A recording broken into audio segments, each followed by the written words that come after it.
a big black gun. Ladies and gentlemen, welcome to the BeerDad and Brewed podcast, brought to you by the Craft Lounge, Beaumont, California, and also our new sponsors, BeerDad's Brew Works. See how I slid that in there? But anyways, welcome to the show. This is a very special show, and as always, I'm joined by my co-host, Brandon. How the hell are you, buddy? Good, man. How's it going?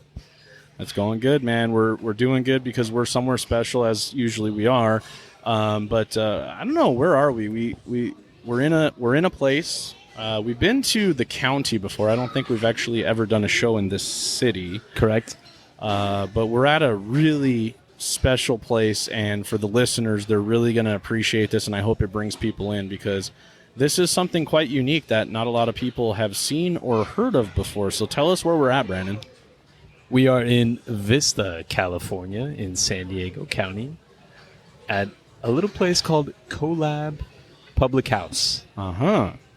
And CoLab Public House is many things. It's a brewery. It's a winery.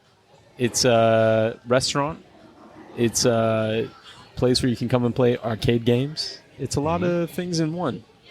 It literally is a one-stop shop for the beer/wine connoisseur, if you will.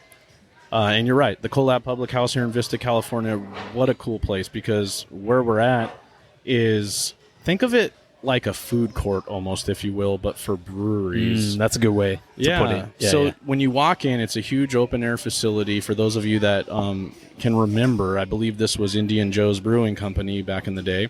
But they did a good job at redesigning it and opening it up more. Rather large as far as the amount of seating that's in here, because you have both upstairs and downstairs. Yeah. But what makes this place unique and really cool for the brewery enthusiast, craft beer aficionados, if you will, is that there's 3 breweries in one place.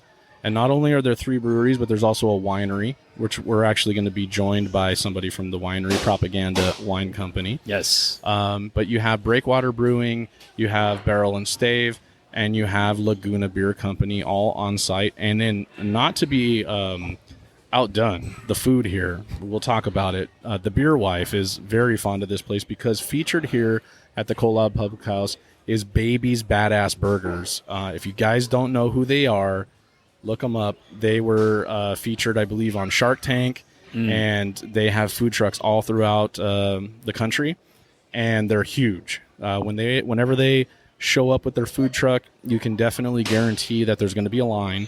And this is a brick and mortar location, so you can actually get their food here on site, grab a little bit of beer from each brewery, a little bit of wine from the winery, and eat amazing food. So this place is like, you ain't got to go nowhere, man. Yeah, man. It's a one-stop shop. And I'm glad you ended with babies, because I feel like we need to have a conversation about babies. But yes. I think we should do it after we've partaken in some of the fine beverages that CoLab offers. Absolutely. Because I have some theories.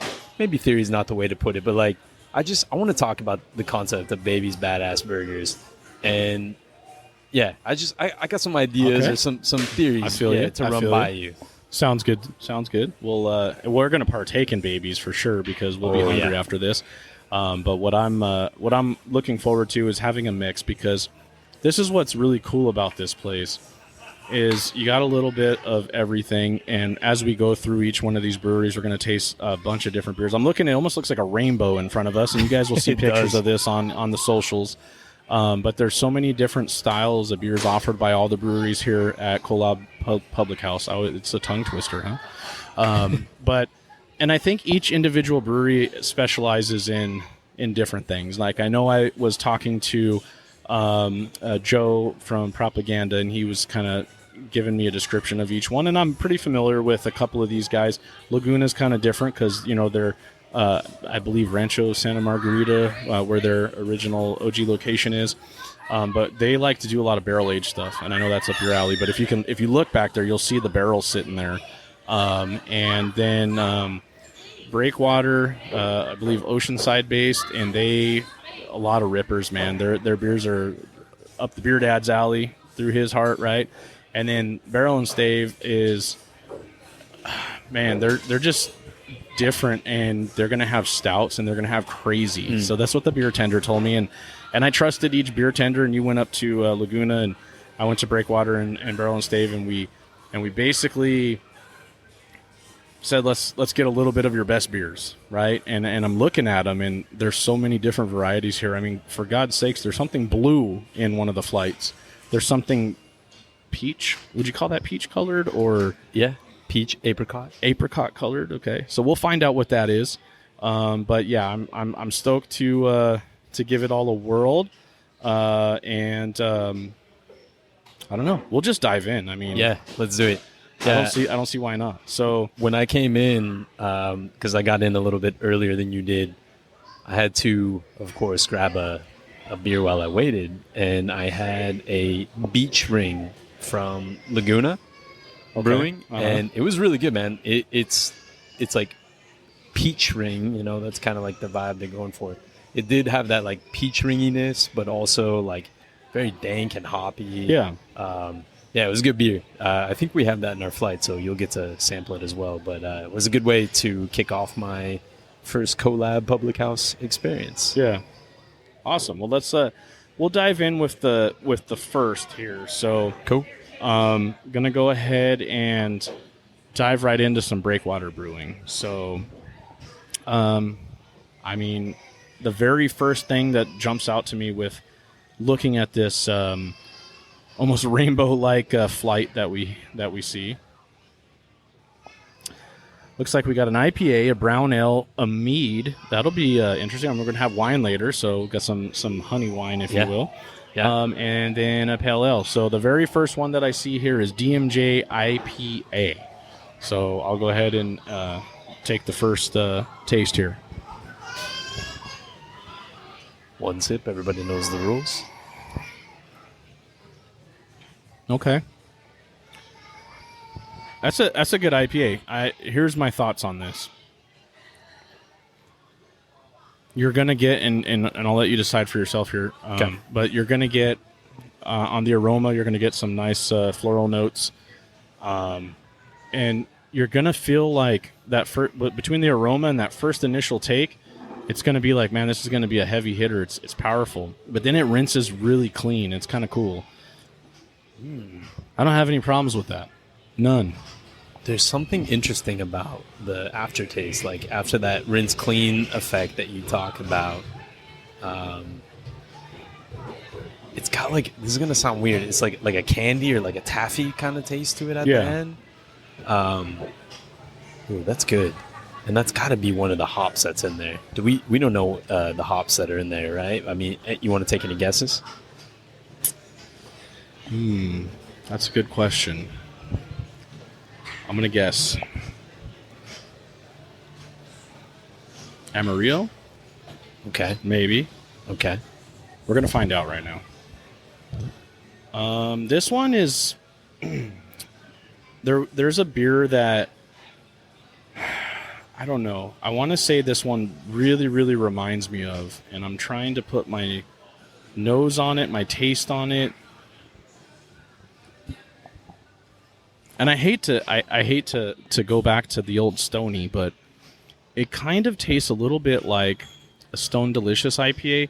However, and I don't want to say better because we don't like to bash breweries, but I think the aftertaste for me is better.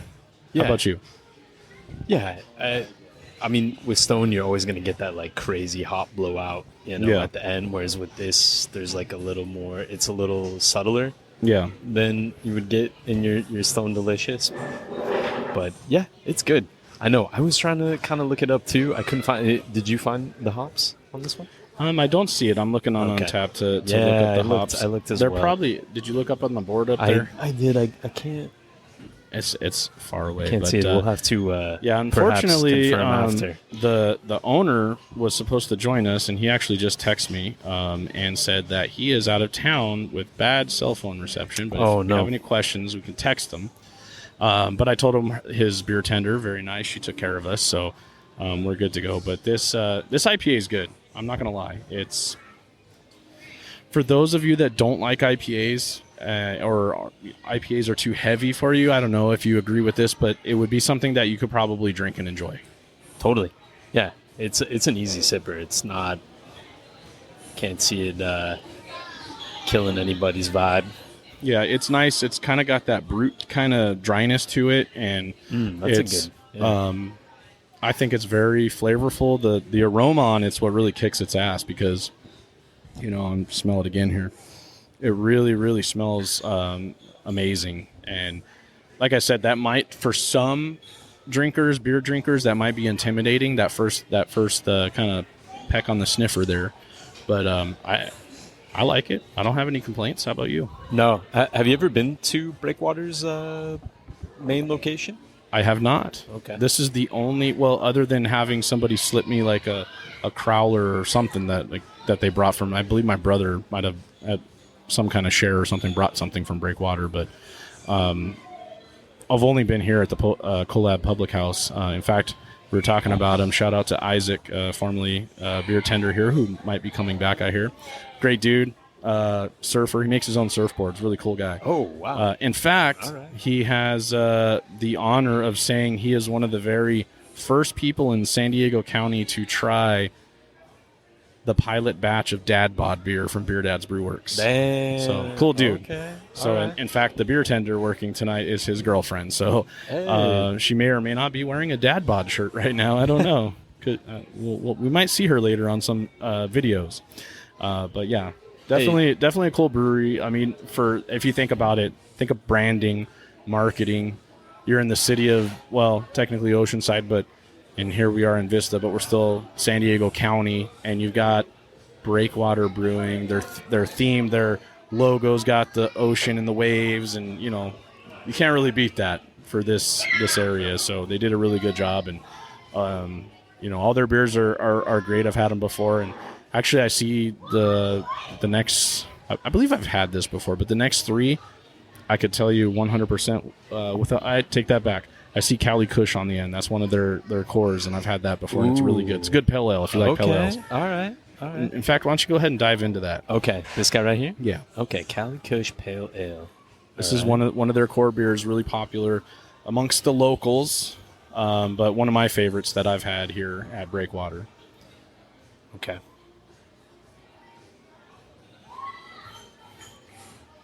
Ooh, that's nice. That is so good. It's good. I feel like pale ales are going to be coming back. Everybody's all about, IPAs was technically a pale ale, but a different style. But these American pale ales I like them. There's something in the malt that reminds me of like Czech or Italian style. Uh-huh. It's got this bite to it. Man, that's good. Yeah, here. Good stuff. You got to sip on that. Oh, that's my favorite beer I've had of the night. Good stuff. All right. Wow. Cali Kush. Cali Kush. Favorite so far, huh? Yeah. I mean, they've all been good. We had BeerDad and I had a session hazy before we got on from, what was it? Barrel and Stave. Barrel and Stave, yes. And that was very good as well. But, yeah. Cali Kush from Breakwater. That is damn good. I don't have any problems with it, for sure.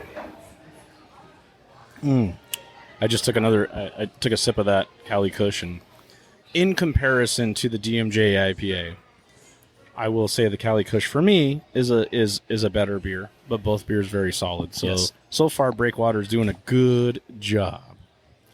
Totally.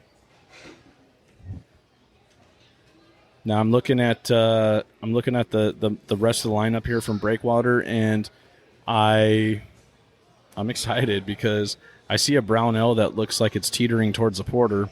Ooh, yeah, and it's got rye in the name, so it might be a bit of a rye beer. We'll see if it affects the old BeerDad's allergy to rye. I usually do pretty good with beers and stuff like that, obviously because of the fermentation process and all that. And we've talked about it on the show before, and I usually don't get affected too bad. So we'll see. Let's check it out. Okay.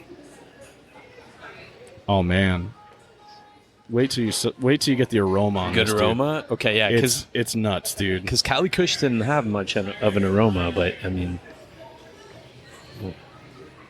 oh, you're gonna like this. You are going to like that. Okay, this is the Rye Dawn Brown So Ale. first, before you take it, I want you to take a good sniff of it. Yeah, That is quite the aroma. You get the aroma going, and then just take it in, and then tell me that the aroma is nothing like the flavor. It's like okay, so the aroma, at least for me, I don't know if you're gonna have a different opinion on it. It's like a smoked meat aroma. It's very smoky. I could go with that smoked barbecue aroma. Yeah, and then the meat. The meat. He's got burgers on the brain taste. from Baby's Badass I Burgers. have been thinking about babies. Yeah, It's hard not to. Yeah, man, that is good. It's like there's like a maple quality to it. Maybe that's coming from the rye. You're getting for me, I'm getting like a leaning towards the porter-esque qualities, getting some coffee notes and stuff like that in there, and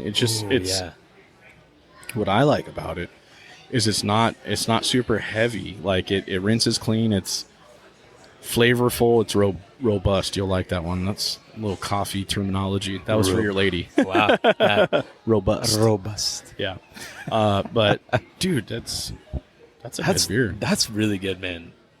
Very like unique and special tasting too. You know, that's. I'd not be a curious, beer. and I'm going to look it up right now. Yeah. What the ABV is on this bad boy, because Yeah.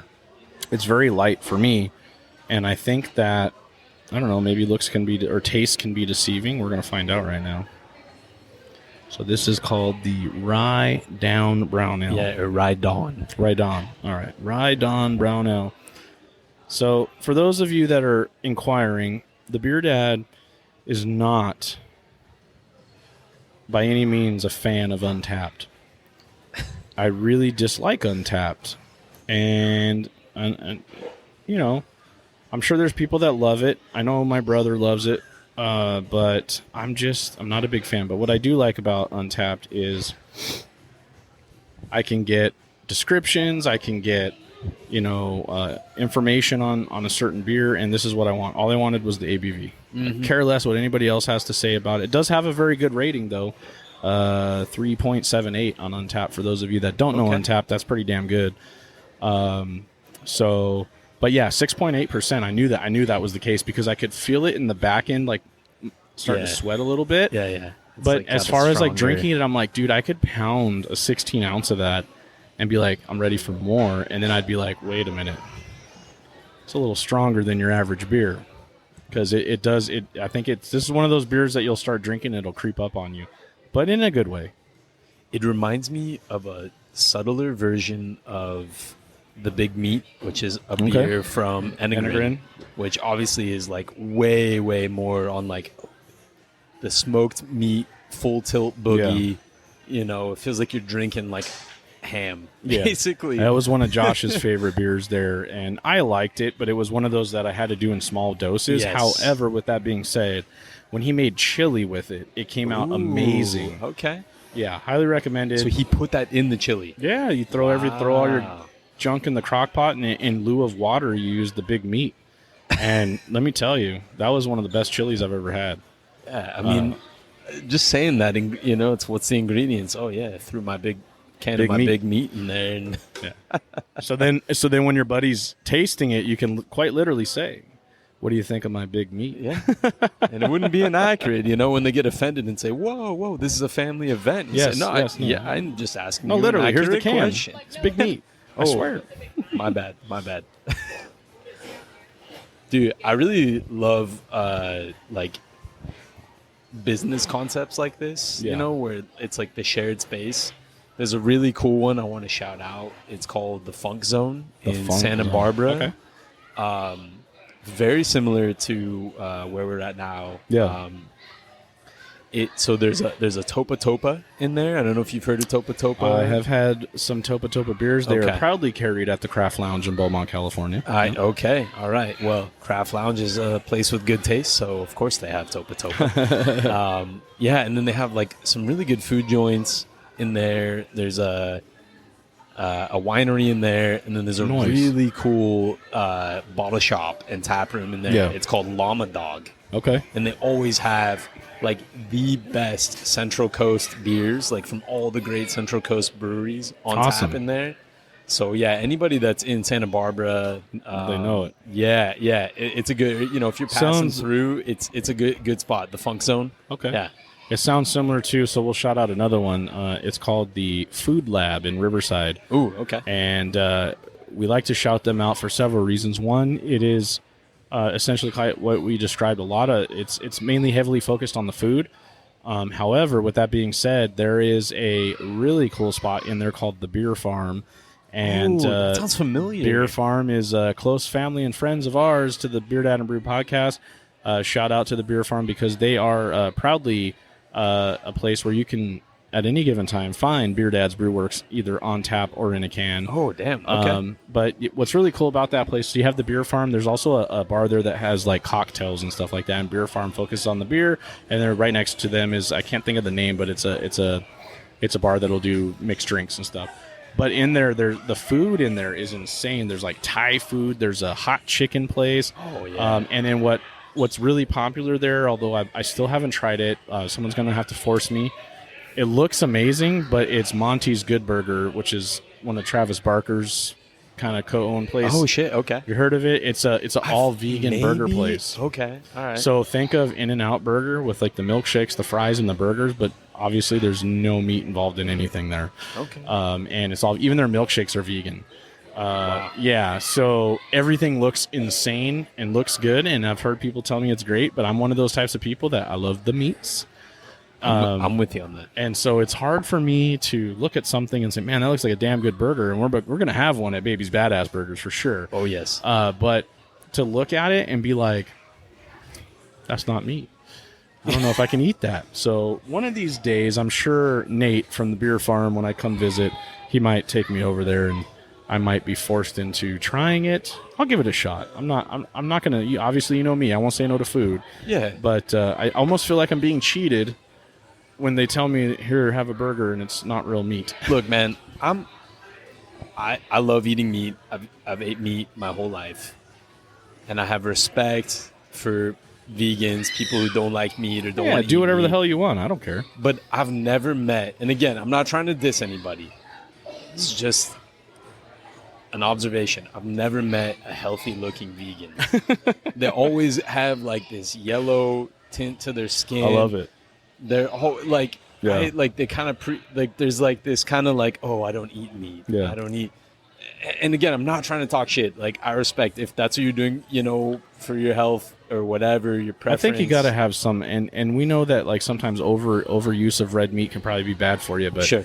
But you gotta have some kind of like real protein in there. That's what we were made for. Yeah, you know? man. I mean, come on, man. The cavemen were doing it. It Yeah. can't be that bad. Hey, but you guys know that I love everybody, and I don't care what anybody eats, does, or it's all love here. So if you're a vegan, you can be a vegan all you want. And hey, if you have something that you think is amazing, you want the BeerDad or Brandon to try, we'll try it. I'll give it a shot. I'll totally try, man. I mean, if I don't like it, I don't like it. If I like it, hey, there you go. There are certain things that I like, that would not necessarily be on the vegan side, but like, say for instance, vegetarian. Like for me, I'm one of those weirdos that, yes, I do love, like, Mexican food is one of my favorite things in the world, but I'm also the weirdo that sometimes I just want a bean and cheese burrito. I love carne asada. We've talked about it before, but I'm like a kid at heart sometimes, and just that, and it's probably why my son Hunter, that's all he ever wants to eat is bean and cheese burritos. But sometimes I just go to a taco shop and I'm like, I'm just not feeling heavy, even though bean and cheese is kind of heavy, but I'm like, that's just what I want. I don't want anything else. And so I could probably get away with not eating meat for a while, but I got to have some kind of dairy mixed in, I suppose. So I couldn't go full vegan, but I might be able to pull off vegetarian for a little bit, but I do love my meat. Yeah. There is a real like childhood comfort quality to a bean and cheese burrito. Like, you can't mess it up. Yeah, like, or like mac and cheese, it's like there's something that's just so like, it's like comfort food. Absolutely. Yeah. And my son, that's literally, you ask him what he wants to eat for dinner, his answer 99.9% of the time is a bean and cheese burrito. He's a smart man. So Southern California kid. If you ask the kid in like, say, Oklahoma, what they want. I'm pretty sure the answer is not bean and cheese burrito. So he's definitely set up for Southern California. But yeah, we love you, little buddy. But let's dive back into these beers from Breakwater. Actually, I think we got one more, right? Dive back into a mead is what we're going to do. Shout out to Johnny Corcoran. What the fuck is a mead? I love it. Thank you. Johnny, I hope you're enjoying Minnesota in the humidity now that you moved back there. We miss you, buddy. I hope to see you soon. I know you're going to come visit. But we're going to have some mead in honor of you. So this is called the Raspbiscus. So I'm going to say raspberry hibiscus mead. Let's try this out. I think you're probably right. Oh, man, that smells amazing. You know what it reminds me of is like, like a hibiscus tea. Ooh, okay. Yeah. All right, let me dive in.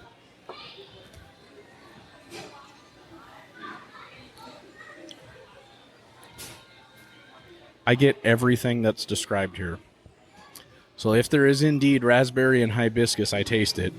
And also I taste honey, which is common in mead. That's good. Give it a go. Here we go. Give it a go. Well, first smell. Yeah, you gotta get that aroma going. Does it not smell like hibiscus tea? Yeah. It's got like a man. I feel like I had a hibiscus tea recently, and that's probably why that's stuck on my mind. And I'm pretty sure I did. A hibiscus candle. I know that sounds really silly. There's like a wax. I don't know. Maybe it's coming from the honey. That is really, really aromatic. Though. Hibiscus. Yeah. Oh, that is really good. Wow. Mm-hmm. I'm snapping photos of Brandon. He's like, "What do I do? What do I do?" Man, that's a good one. Yeah. I like to sneak the candid photos. But yeah, no, that's good. It's really good. It's not like overly sweet. Mm-hmm. It's very drinkable. I definitely get that sweet honeyness though.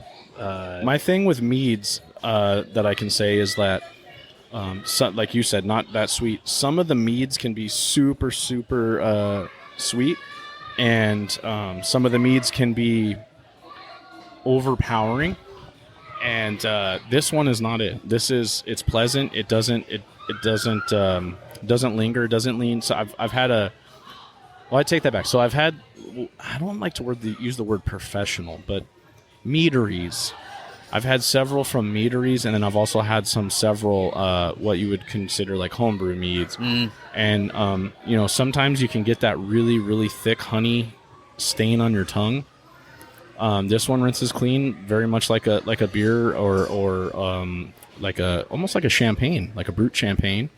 Yeah, it does have that broody quality. But I love the hibiscus in here because I don't know about you, but with hibiscus, it gives you that feeling like you're in a tropical location, and it's a sweet that's not an overpowering sweet.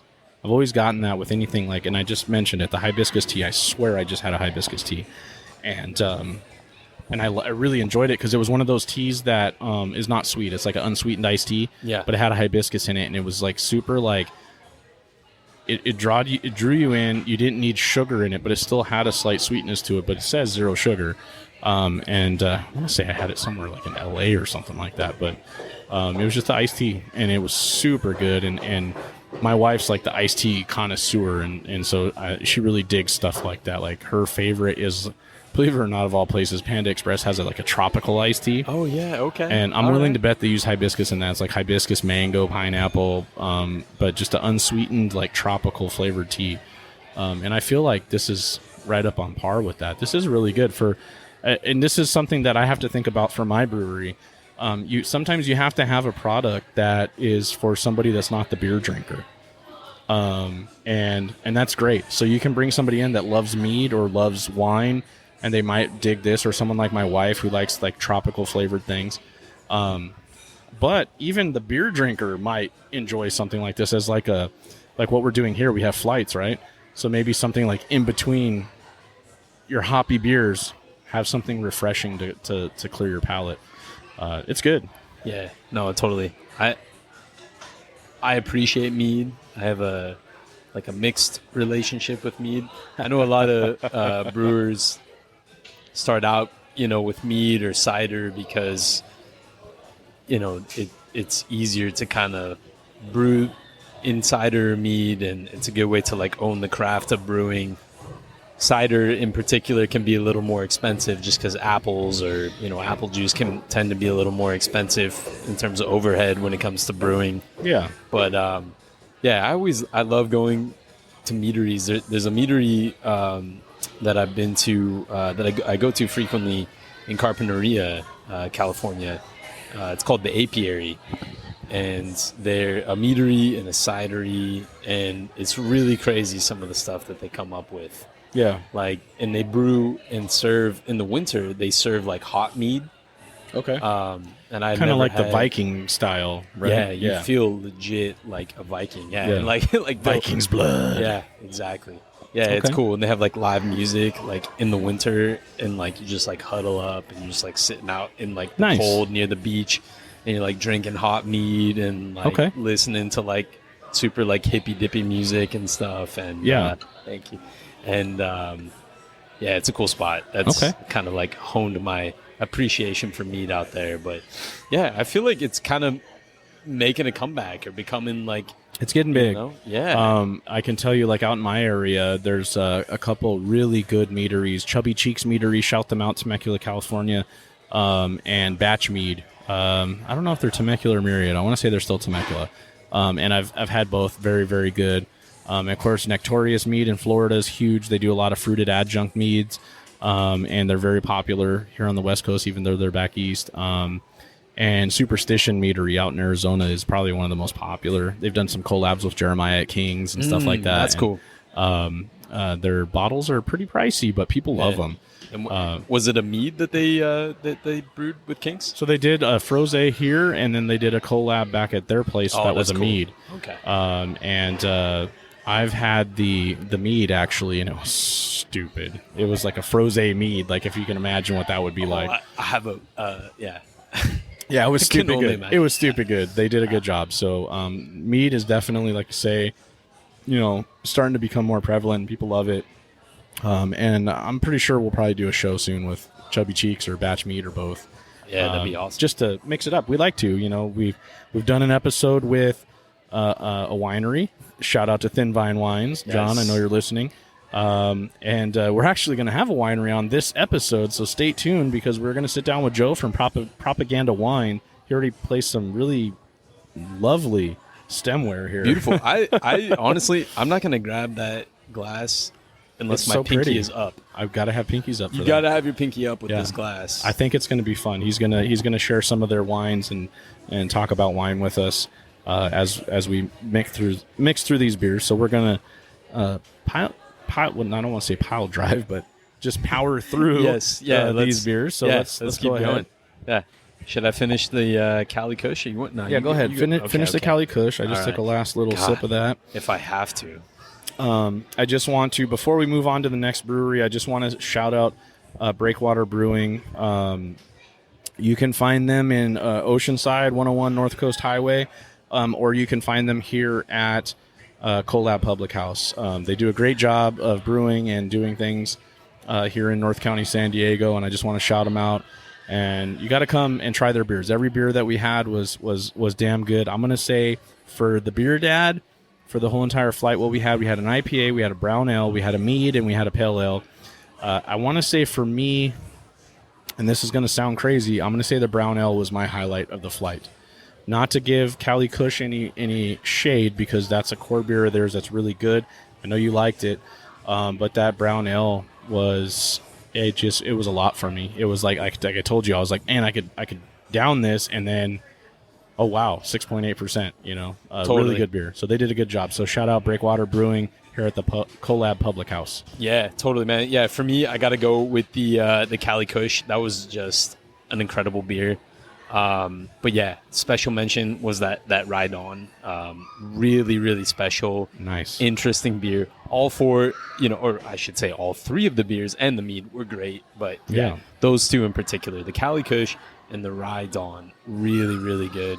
Absolutely. Highly recommend anybody to try them. But yeah, anyway, so we're gonna move on to the next flight, the next brewery. Let's do it. What are we looking so at? It looks like Laguna Beer Company here at the CoLab Public House, and I had you go over there. Now, did you pick the flight, or did you have him pick it for you? I did pick the flight. Okay, so let's talk us through this flight about okay. what we're about to see and so, taste. Yeah, so this first one... Oh, sorry, man.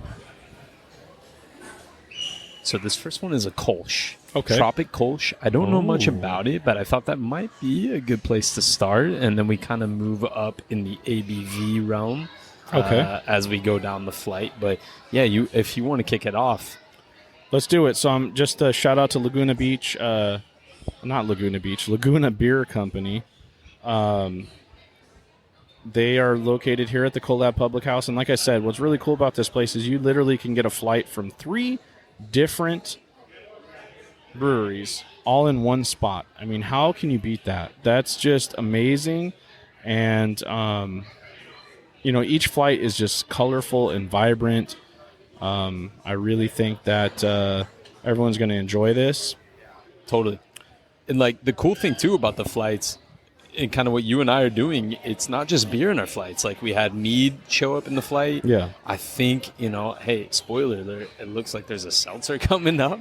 Dun, dun, dun. So really, honestly, like anybody can come here, whether it's, a big group or just a couple of buddies or the girls, going out for drinks. Like literally whatever you drink, you have that option here. Absolutely. At CoLab. But yeah, should we dive into this Kolsch? Let's do it. Okay, you want me to go? You want to go ahead. Okay. You do the honors. Okay. I already know I'm going to like it because I like Kolsch. I know you're a Kolsch guy. That's why as soon as I saw it, I said, unless they screwed it up somehow, which I highly doubt because, you're dealing with a brewery that's been around for a while.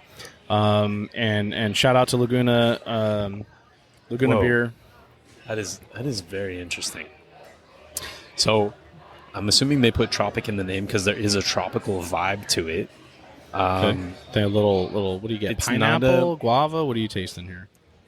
Oh, yeah, it's subtle. It's very subtle in the aroma, but yeah. I smell guava or passion fruit. Guava or passion fruit. Yeah. Let's see. Or even dragon fruit, maybe.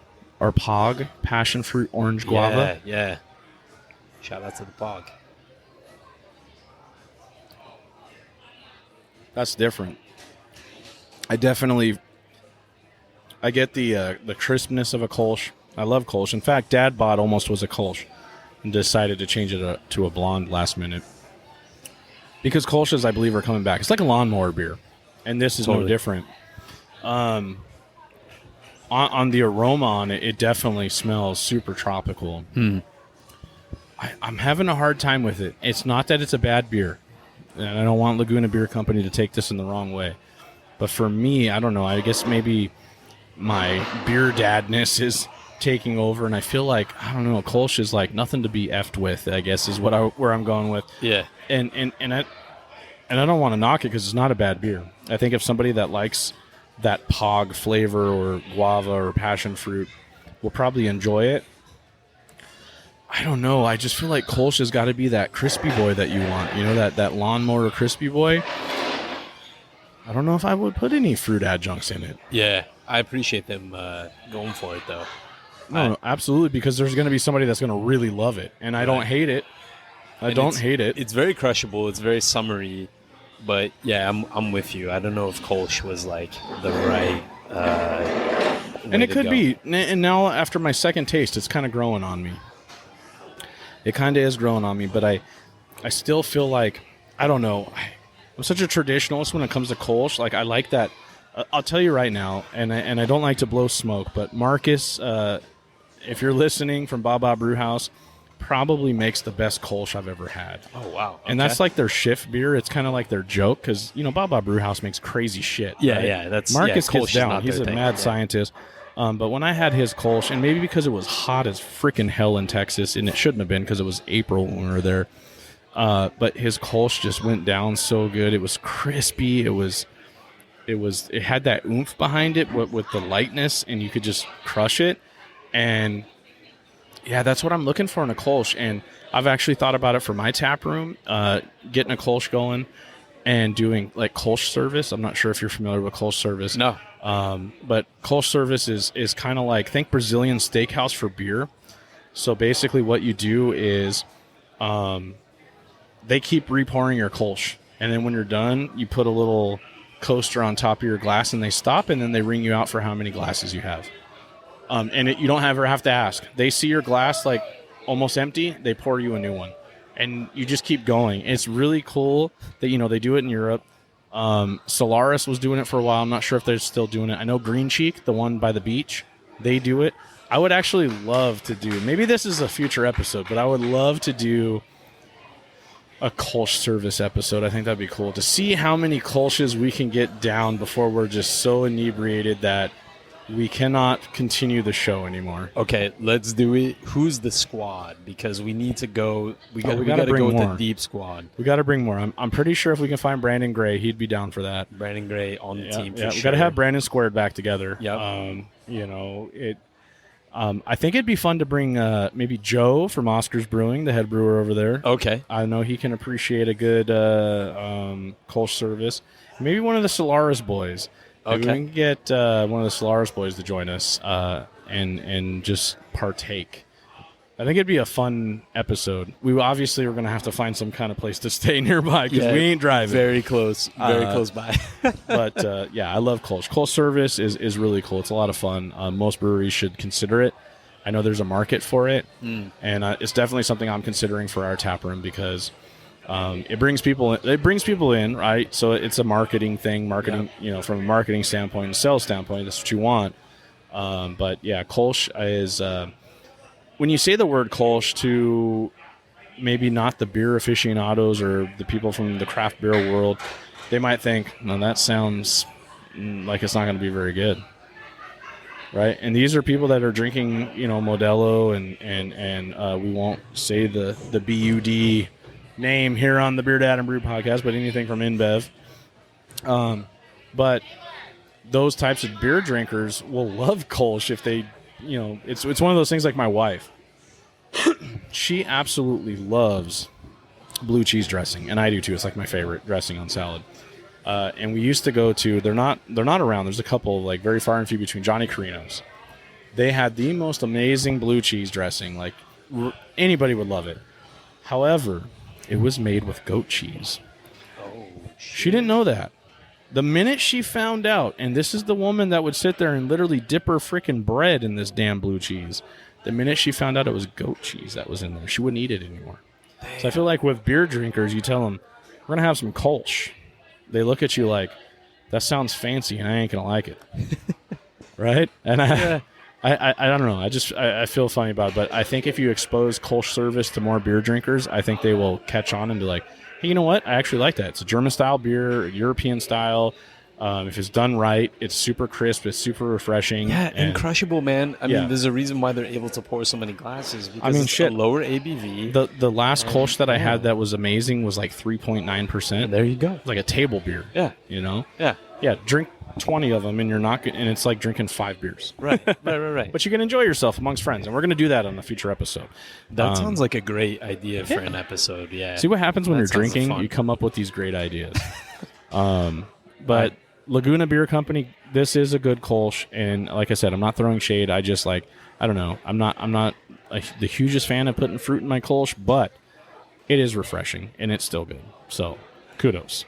Yeah, I just like the fact that they went for it because I've never had a fruited Kolsch, not that I could think of off the top of my head. That's like you were kind of saying. That's usually not the type of recipe that you would kind of mess with or try to throw the. You don't really adjunct to Kolsch, right? Yeah, it's.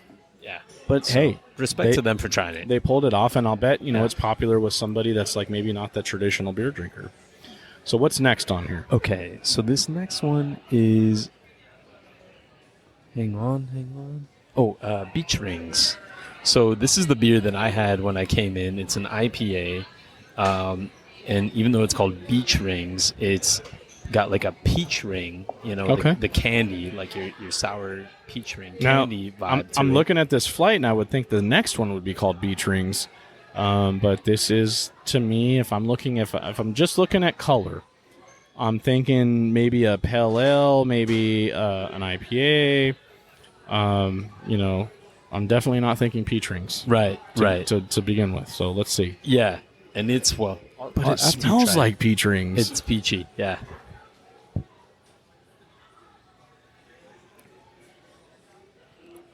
Dude, it smelled like I was going to eat peach ring candy, but on the actual taste of the beer, it's very subtle. Right. That actually works for me. Yeah. That's good. Yeah. That is a, I guess if you are going to adjunct anything or maybe bring somebody into something to this style of beer, I think they did a really good job. So shout out Laguna Beer Company. When you smell this beer, and I challenge you to come to CoLab Public House and join Laguna Beer Company, they are the brewery to the left, and order some beach rings, you will pleasantly be surprised. Yeah, I think that it's a very like accessible, approachable beer. Yeah. I feel like it's a good way, you know, if you're just getting into collab and you're like, oh my gosh, I'm overwhelmed, I want a beer, I don't know which beer to get. If you're into IPA, even remotely, I feel like it's a good place to start. And, you know, especially in the hot weather, we're recording this in July. Yeah. You know, it's good hot weather, sipping beer. Absolutely. Yeah. It's dank and hoppy towards the end, but still like not like overwhelming. Very much a single IPA. It's just good easy beer. drinking. Like, Yeah. I don't know. And you had it before. I don't know if you want some more of Yeah, that. I'll but drink a little more. I really like the aroma on that. It's a mind fuck because it doesn't. Not to say you don't get any of the peach flavor in there, and you do. But for me, the aroma really kicks it up a notch, and it makes you like, man, I'm smelling peach rings. So if you like peach ring candy and you like craft beer, you're probably going to like this.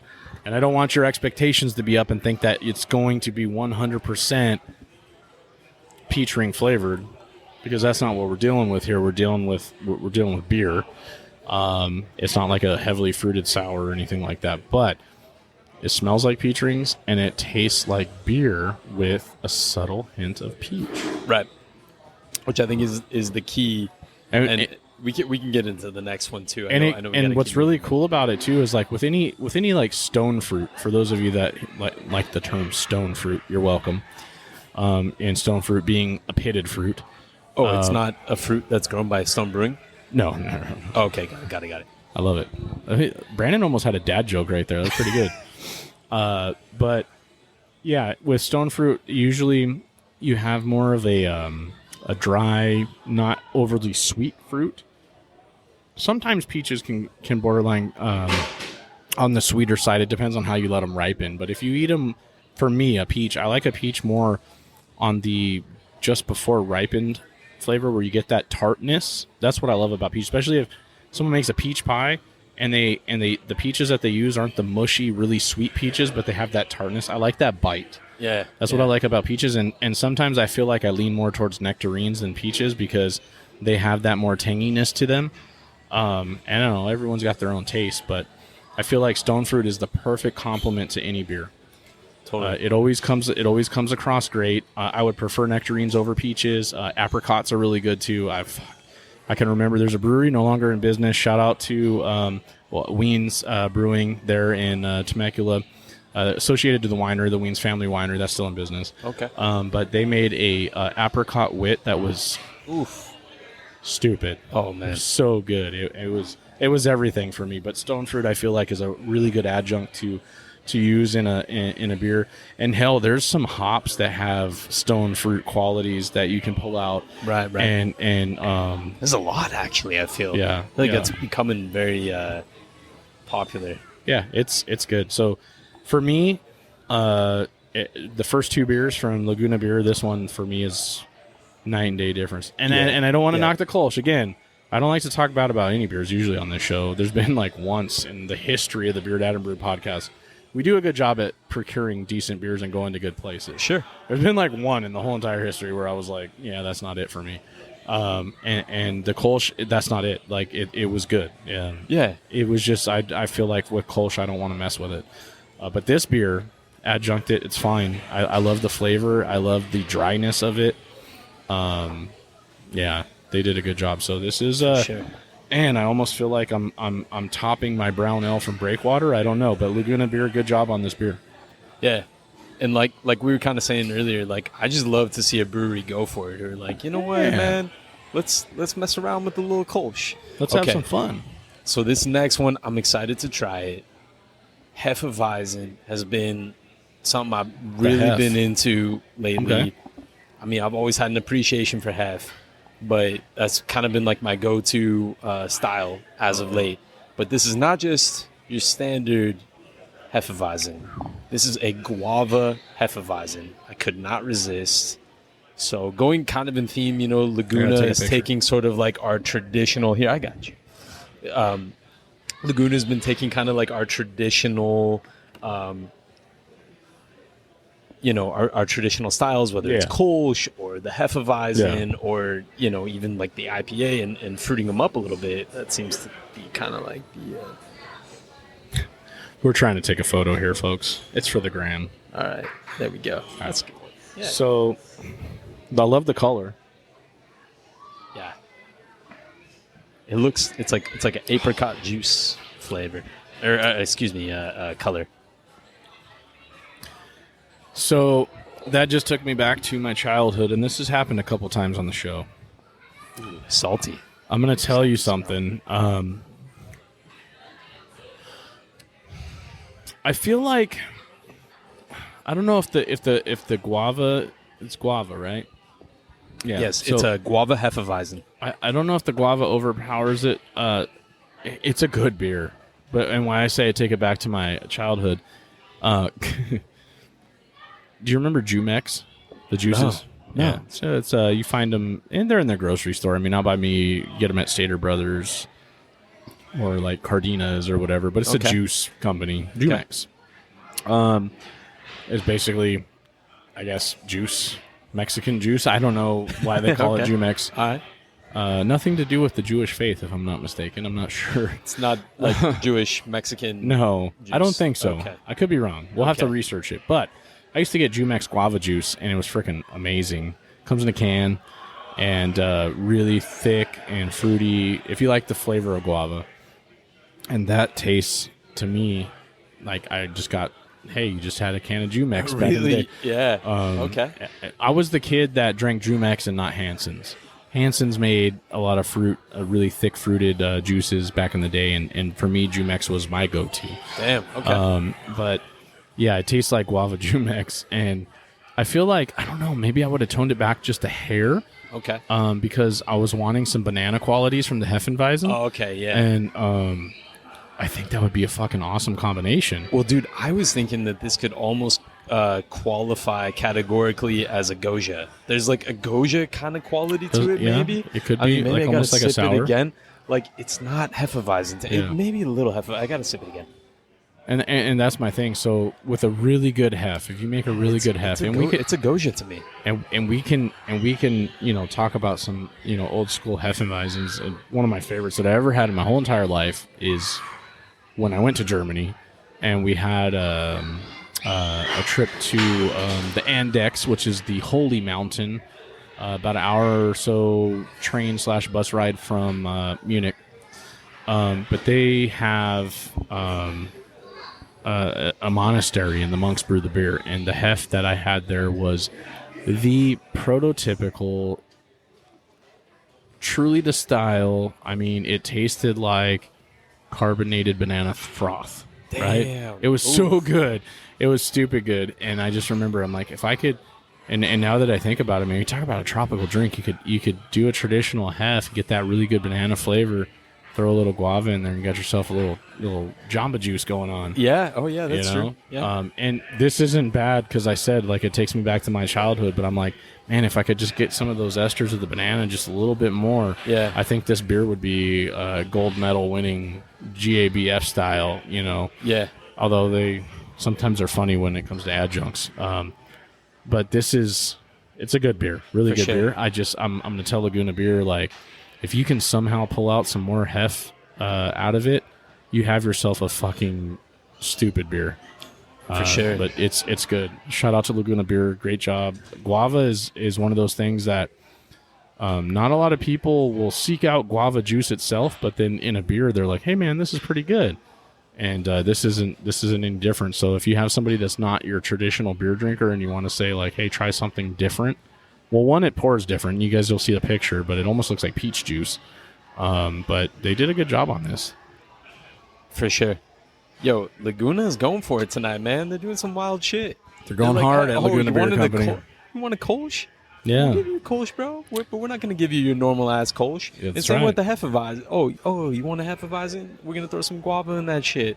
So, hey, whether it works or not, like, I love seeing breweries go for it like that, you know?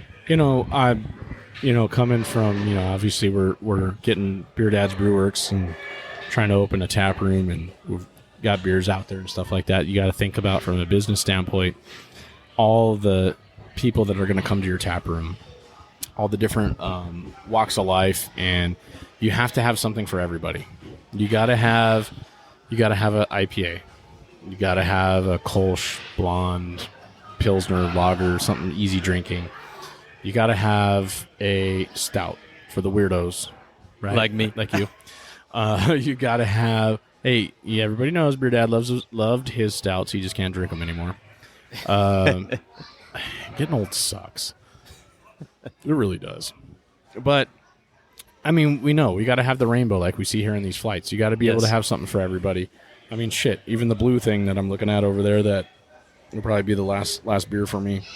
It's a seltzer. But you gotta appease everybody, and so I have to think about that as a business owner. And a lot of these breweries, there's some breweries that get stubborn and they don't want to do anything, and there's other breweries that, like here at the CoLab Public House, there is literally, if I brought somebody that was a non-beer drinker here, I would find something they would drink, whether it be a slushy from Barrel and Stave or something like we just drank, this amazing guava flavored beer, or the mead, or we're going to talk to the wine company here in a little bit, which I'm really excited about, because we don't normally do that kind of thing on the show. I know John's going to be like, "Are you kidding me? You had wine again." I told him he should have come. Shout out to Jonathan. John, where you at? But yeah, there's a little bit of everything for everybody, including Baby's Badass Burgers. Yeah, man. And I love the family vibe over here too. There's a lot of families, a lot of kids here. Lots of stuff for the kiddos to do, lots of games and stuff. So let's get into this next one. It's the last from Laguna. I had to pick a stout. Well, I figured this is a vanilla stout. Okay. I believe it's an imperial stout. Shout out to Chris Mungia, who was on our show, Stout Wars. Dude, and the stout man himself. I follow Chris on Untapped. We had the pleasure of meeting him through Brandon Gray. Yes. One of Brandon's good friends. And I just want to say, man, that man is a poet when it comes to beer. He writes beautiful. He really thoughtful, beautiful stuff. Everything, when I do a Untapped review, sometimes I take my picture, I write my thing. It's like sometimes even just 3 words. Yeah. It's not even a full thought out sentence. And I'll read his reviews. It's just this beautiful, thought out, poetic thing. So just shout out to him. I really appreciate his palate, his attention to detail. And if we're drinking a stout on the show, just had to shout out to him. But you won't find that on my Untapped, so shout out for sure, because like I said, I'm not a fan of the Untapped. I like the BeerDad and Brewed podcast, where I can actually tell you my feelings in live, in person. You can hear it, you can listen, you might see it sometimes, but he's definitely a stout connoisseur and good dude, and maybe he may or may not be part of our next stout season episode. We gotta have Chris on stout season, and any other, he's always welcome. All right, for this one for me, it's like a Dairy Queen vanilla ice cream cone. It's almost like a beer float. Oh yeah, okay, yeah, beer float. And it's funny too, because it doesn't the vanilla doesn't hit you right away, but then all of a sudden when you're trying to clear your palate, there's the vanilla. Right, and it's kind of nice. Yeah, this is right up your alley for sure, and it's a lighter drinking stout too, not too heavy, I don't think. Right. Yeah. Let me see. The ABV is. It's only a 7. Yeah. It's a 7%, so it's not an imperial. I can do that. Yeah. Yeah, the That's BeerDad pretty good. likes. We like you. Yeah, there was a... As long as it's not 18% Bottle Logic well. I think I'm doing it right. And I love Bottle Logic, right? We already know that. It's one of our favorite episodes. Lindsay, you're amazing. Everything at Bottle Logic's amazing. Hell yeah. Which, by the way, I just found something out, and we're probably going to do an episode there soon in Covina, the new brewery that they got out there. Oh, shit, I didn't know. So a lot of the brewers from Bottle Logic have gone there to help launch that business. And I only got one beer there because I was actually on business, so I couldn't really do a whole lot because I had to drive. But it was a phenomenal beer that I had, and they're going to do big things there. It looks... It's Campfire Brewing, I think it's called. Oh wow! Okay. It looks like a campground in the middle of Covina. You're like, that's awesome. Houses, industrial, and then here's a freaking. It reminds me of the movie The Great Outdoors with John Candy. I'm waiting for a bear to come flying through the window. And like, big bear, he chased me. Right. Great movie, great dad movie. I might have to figure out a way to make a beer with John Candy and the bear. Is John Candy like the ultimate dad movie guy? Dude, he was. I mean, every movie you think about, he was in. He was dad. I mean, there was a couple times where he didn't play a dad, like in Home Alone, he was the Oompa freaking right. But it was like Uncle. player. It was like Uncle Energy. Yeah, Uncle Buck. Yeah. One of his famous movies. Uncle Buck. Yeah, of course. Come on, dude. Yeah. I mean, the dude flipped a pancake with a damn snow shovel. Right. I mean, that was awesome. But yeah, I'm really sad that he died. Like, he was one of my favorite actors. Yeah. But yeah, it's a cool place. And I'm excited because they brought a lot of talent from Bottle Logic, so I think they're going to do really well. And allegedly the food's really good. I wish I had time. But everybody tells me the food's really good. So we're going to go check that place out. I got contact information there. I think that'll be a future episode. And they're out in Covina? Covina. You said? Okay, cool. Yeah, wow, pretty close to. They're like literally. We might have to make a double trip out of it because it's like 3 miles from Louis Liquor. Let's go see Lucy. Okay. Yeah. Louis Liquor carries BeerDad's Brewworks. Oh, they do. That's right. So for anybody in the Azusa, California area, one of our sponsors, the BeerDad's Brewworks, dad, bod, and father figure is available at Louis Liquor, Azusa, California. Go see Lucy. She loves people to come in and say hi. For sure. So... Any updates you want to share about BeerDad's Brewworks? We're plugging along. Obviously, it's been pretty busy for us launching the brand and doing everything that we've been doing. It's just been a process. Shout out to my business partner, John. Him able to distribute hops and vine, distribution, thin vine wines, just doing a great job. We're getting our product on the shelves. People are seeing it all over, hoping to spread the love into more places. We're just kind of doing our thing, and hopefully we'll have a tap room here pretty soon. I know we haven't really talked about that, but that should be coming to fruition hopefully soon in the San Marcos area, which is close to where we're at right now. I just want to share beer with the people and share my inspiration of dad jokes and dad vibes with the people, with everybody. We make beer for everybody. Everybody's got that dad story, and they can come in. And one of the cool things that I can talk about, I won't tell you all about the tap room, but we're going to have a wall painted with chalk paint, and the shtick, if you will, is if you put up a dad joke on my board up there, you will get $1 off your beer. And that's going to be something that's going to go through. So hopefully I can fill that wall with dad jokes. Oh, that's so cool. Yeah. That's really cool, man. So I'm really excited about it. We're plugging away, hoping to get it going. So, but yeah. Well, the beer that I've had the privilege of trying has been really, really excellent. And I'm sure everyone who's had a chance to try it agrees. And I just want to say, really proud of you and, Thank you. And John and, everybody working on BeerDad's Brewworks. It's been really awesome just to see it kind of starting to blow up, and I think you guys are just gonna keep going up and up, and I think you have a really cool concept and really good beer to match the quality of the. I hope so. I hope so. Man, it seems like it's got a good, getting good feedback. So and shaut out to our partners where we contract brew at Creative Creature, The owner, Derek, awesome person. He really believes in our vision, or my vision, and I think that we'll be able to, really be different. Than, not to say we're going to make different beer, because we're going to make traditional beer.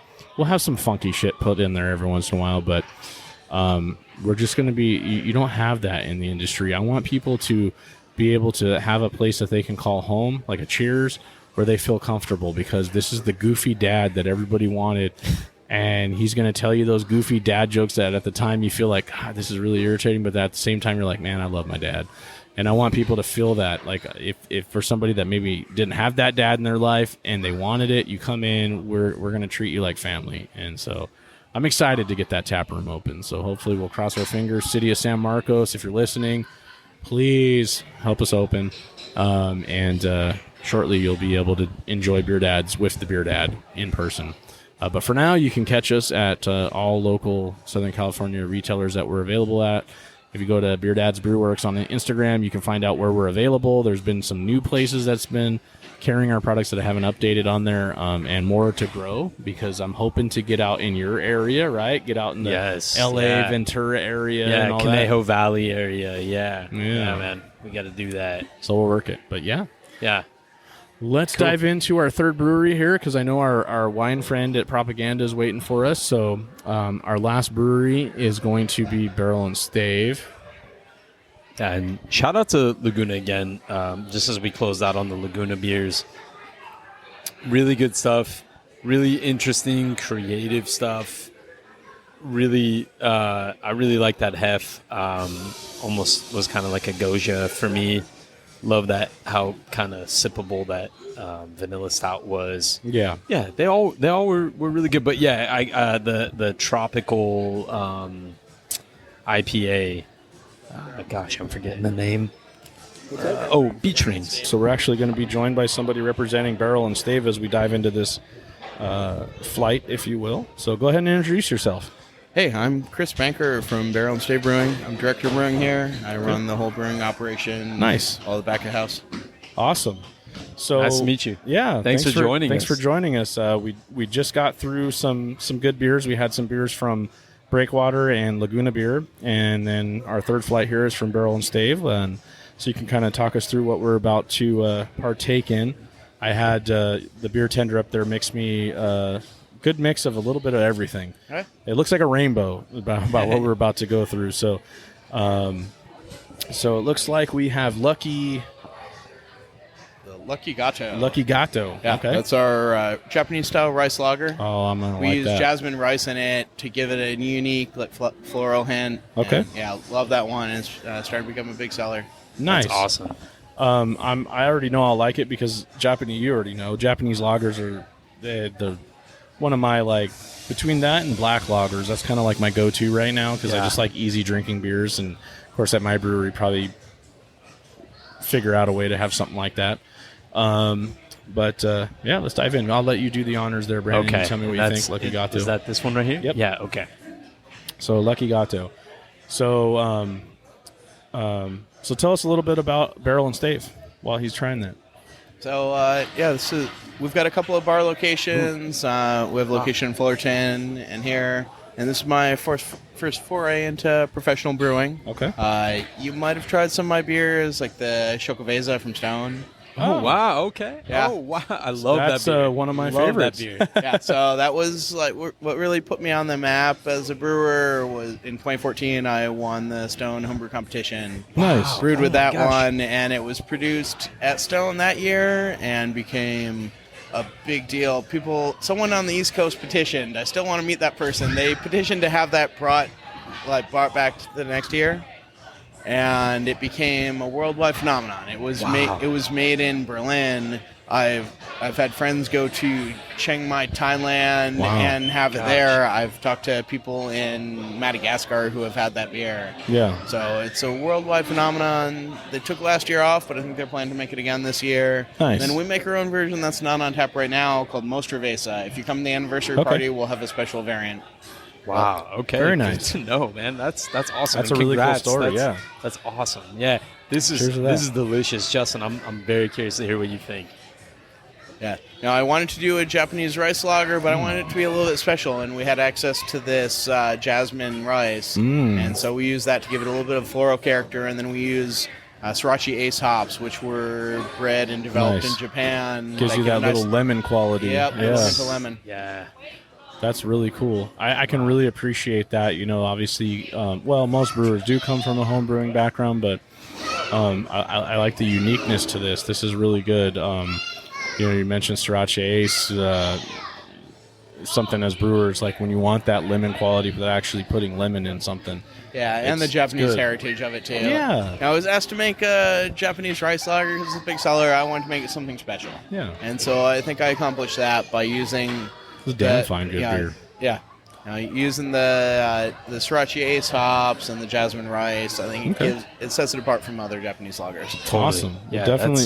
That's amazing. I can definitely appreciate that. I love rice lagers. I've kind of gone through all the different breweries, seeking out, right? So Sweep the Keg, Noble Ale Works, really, really good rice lager. Harlan makes a really good rice lager. Sure, yeah. This is damn good. I feel like this is like a pool beer, got that lime quality. It's like, I'm gonna put a lemon or lime in my Corona and sit down by the water and chill with the kids and let them splash while I'm just in my own zone drinking my beer. Right. We made yakisoba and gyoza last night and had this with that. Great pairing. Oh, yeah. Great pairing. Yeah, totally. If I had a poke bowl or a sushi platter in front of me, this would be it right here. Mm-hmm. Yeah, no, you did a good job on this. I really like the citrus notes that come out in it. So, great job. Cheers. Yeah, that's damn good. So crushable, man. That's the goal. Is it's super light in color. The rice is very low SRM, and so it's you've got something really light, really refreshing. We use a mix of that jasmine rice and the flaked rice. Very nice. Yeah. So our next beer that we're looking at, it looks like a Vienna lager. Yeah. Ooh. Yeah. This is one of my favorites. Okay. This one, so we had already brewed our Märzen, and so this one, on paper, Vienna Lager and Märzen are very similar. All the numbers are very similar, so you got to differentiate them. And this one, I use this heirloom Barca Vienna and Barca Munich malt. Okay. There's some German heirloom malts that we get from Weirmann, and it gives a really toasty, nutty character, and it's...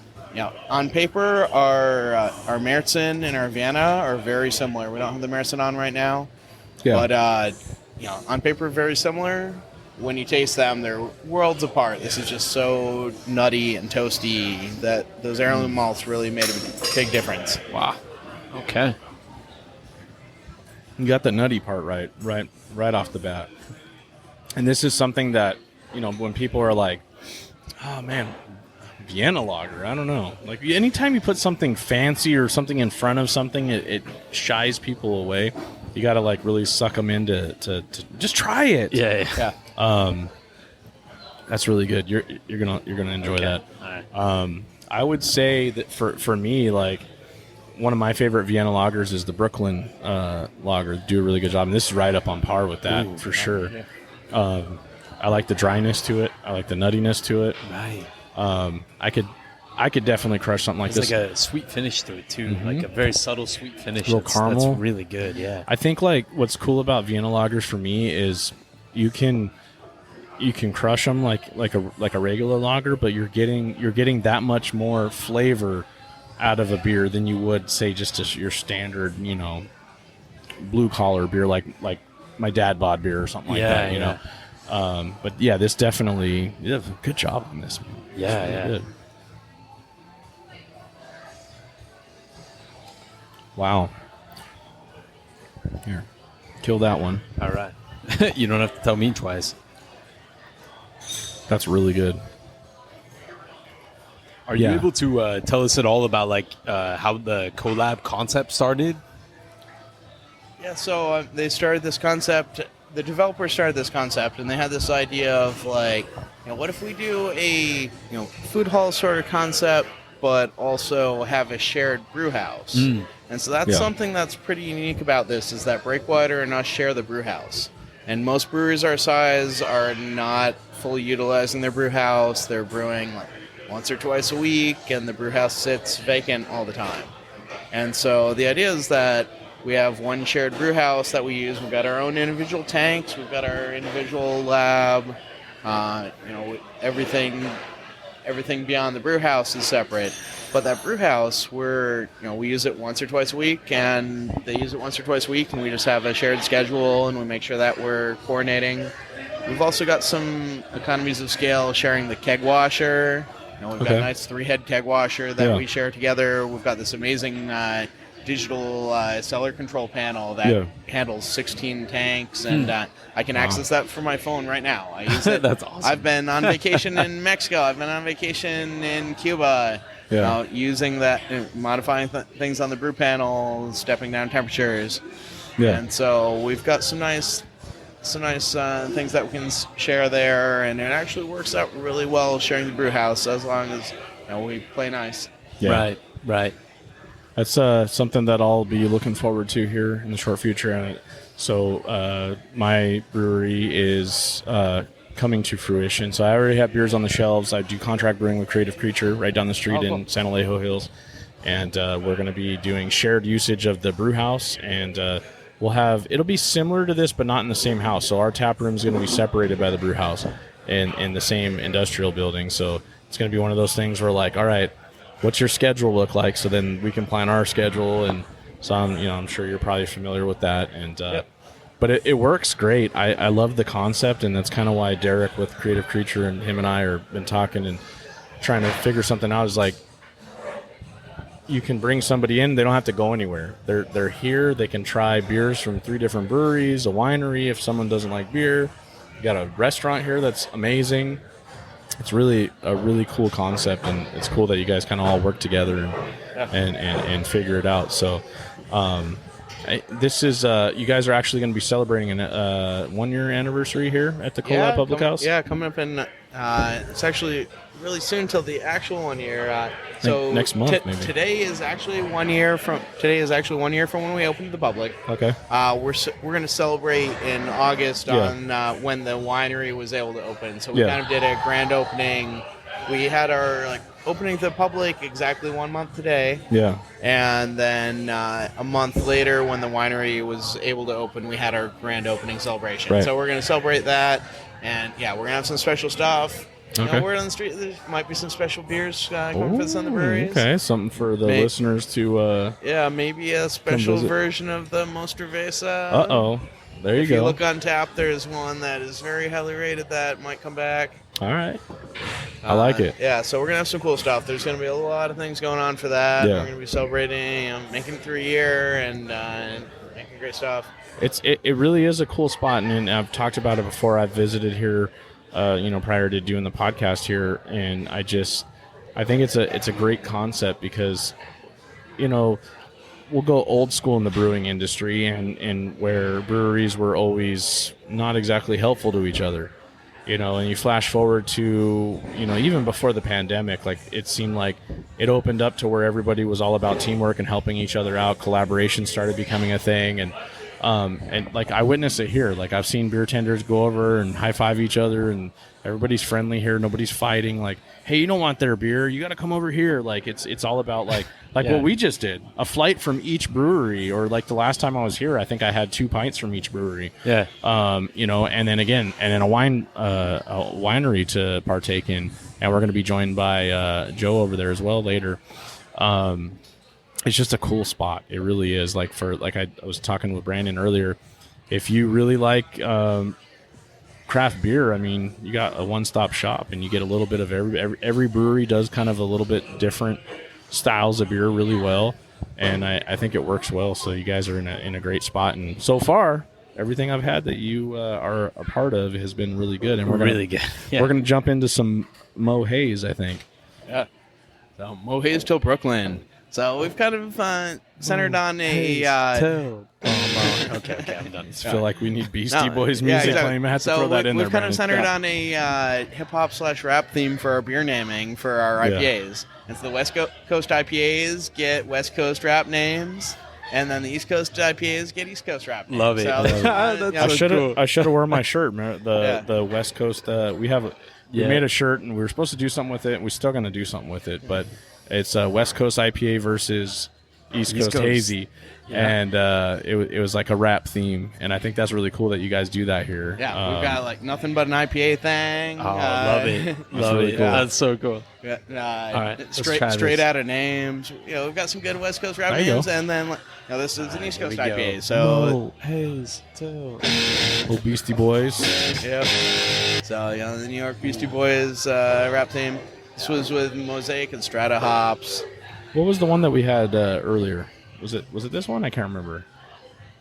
We do a little pre-gaming already. It was the heart.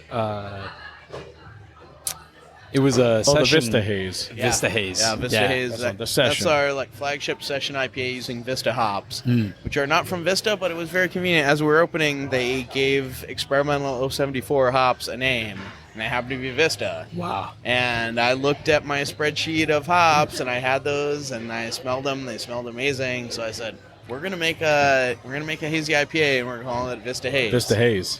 Yeah. Yeah, I mean that's meant to be right there. Yeah, it was meant to be. The hops are really great, and they're underappreciated. They're not not widespread yet, and they're actually really reasonably priced. And so, we've dove in. This one right here that we just had the Mohaze, like, talk about hitting, like, if I tell you, I'm gonna sit here and be a judge at a beer competition, and I say, all right, we're tasting a hazy right now. This hits, or we'll call it a New England IPA, hits all the notes. It's Totally. got the dankness, it's got the hops, it's got the pillowy mouthfeel, it's got the color. Did everything that it needs to do, but it's flavorful. It's not overly bitter.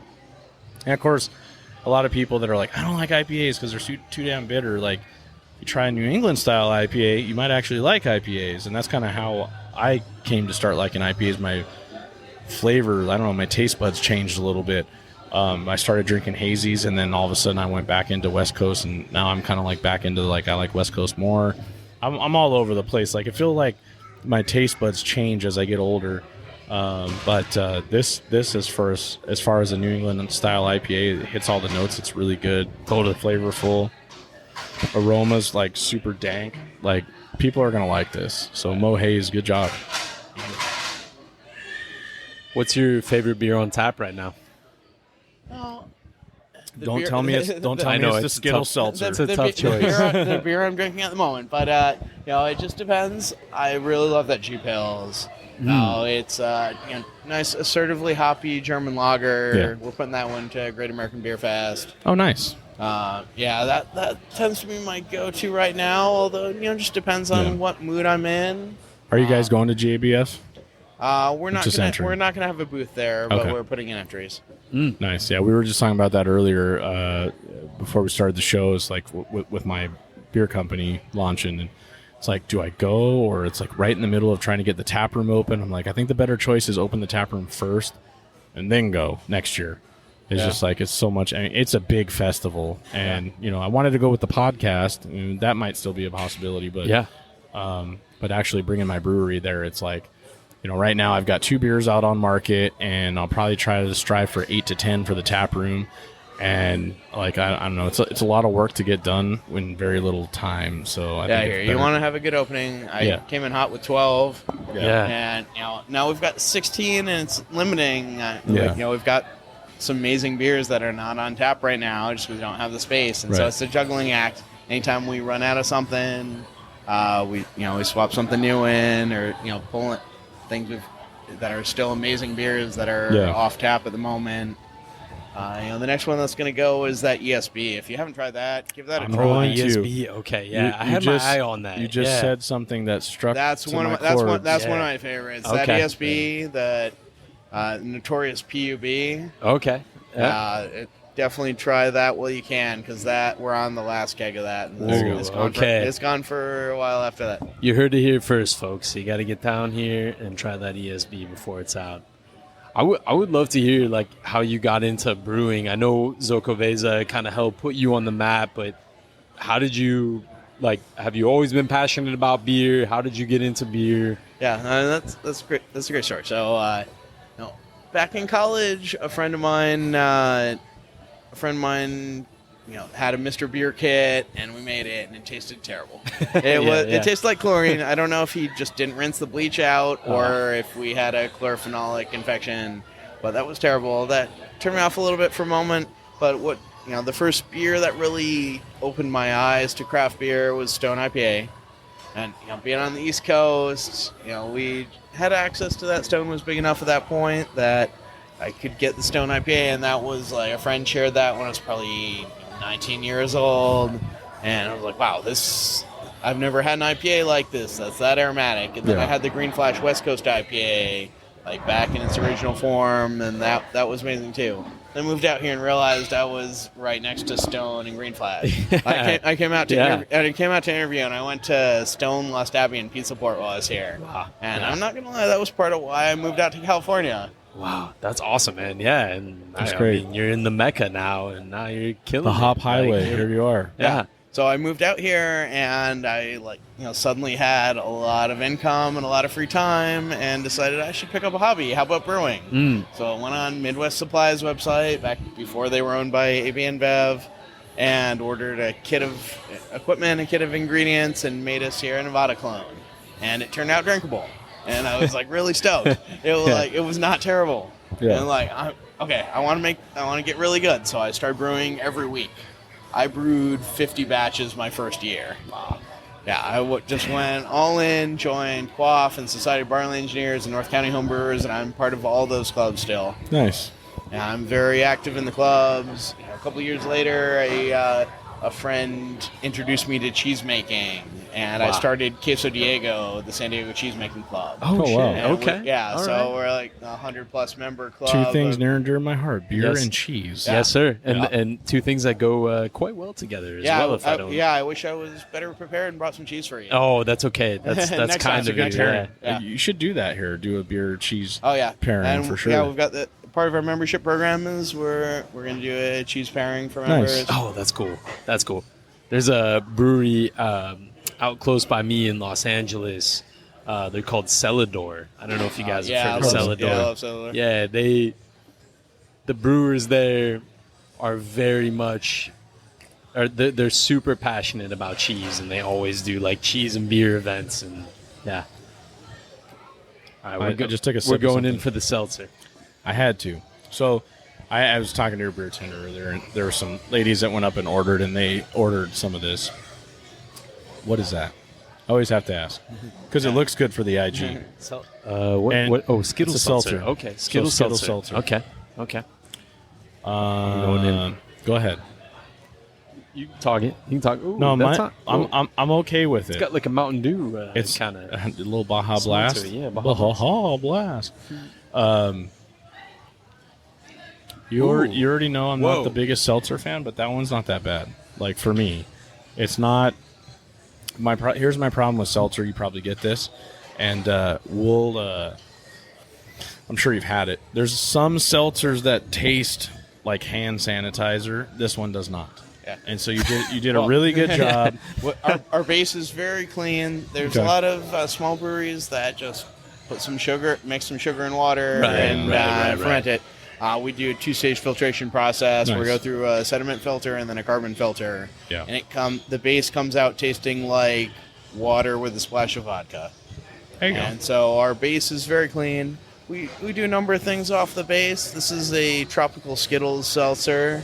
It's tropical Skittles. Bright blue yes, bright blue that's color. totally what it is. Is there tropical Skittles? Did you really put Skittles in there? No Skittles were harmed in this process. All right, good. All right. But we also do other things. We've done some great. We have an awesome orange creamsicle one. That's now see that would be something I probably because I like 50-50 bars. Orange zest and real Madagascar vanilla. Ooh. And we've got some ones in the back that are going to come out for special occasions, probably the anniversary. That we have a pomegranate lime and a cherry lime. Oh, nice. Wow. Those ones are going to be really good. And I'm thinking those will probably come out for the anniversary weekend. And when is that anniversary weekend? It is August August 19th. Right on the corner. Okay. About a month from now. So that's coming up. Okay, yeah, that's coming up. And is that at this location? Or Yes. Okay. Yeah, Oh, so amazing. That's the whole CoLab anniversary party. Oh, One incredible. year anniversary of the CoLab Public House. Yeah, August 19th. So August 19th. Did you It's gonna did be you a big talk that party. when I went to the little boys' room? We did. Yeah. Okay. So Brandon missed out. okay, I'm just gonna shut up. Sorry, everybody. I snuck to the bathroom. His for a bladder minute is in and trouble. Okay. But back to the seltzer, you did a good job on this because for me to say, and I'm not going to tell you this is my favorite.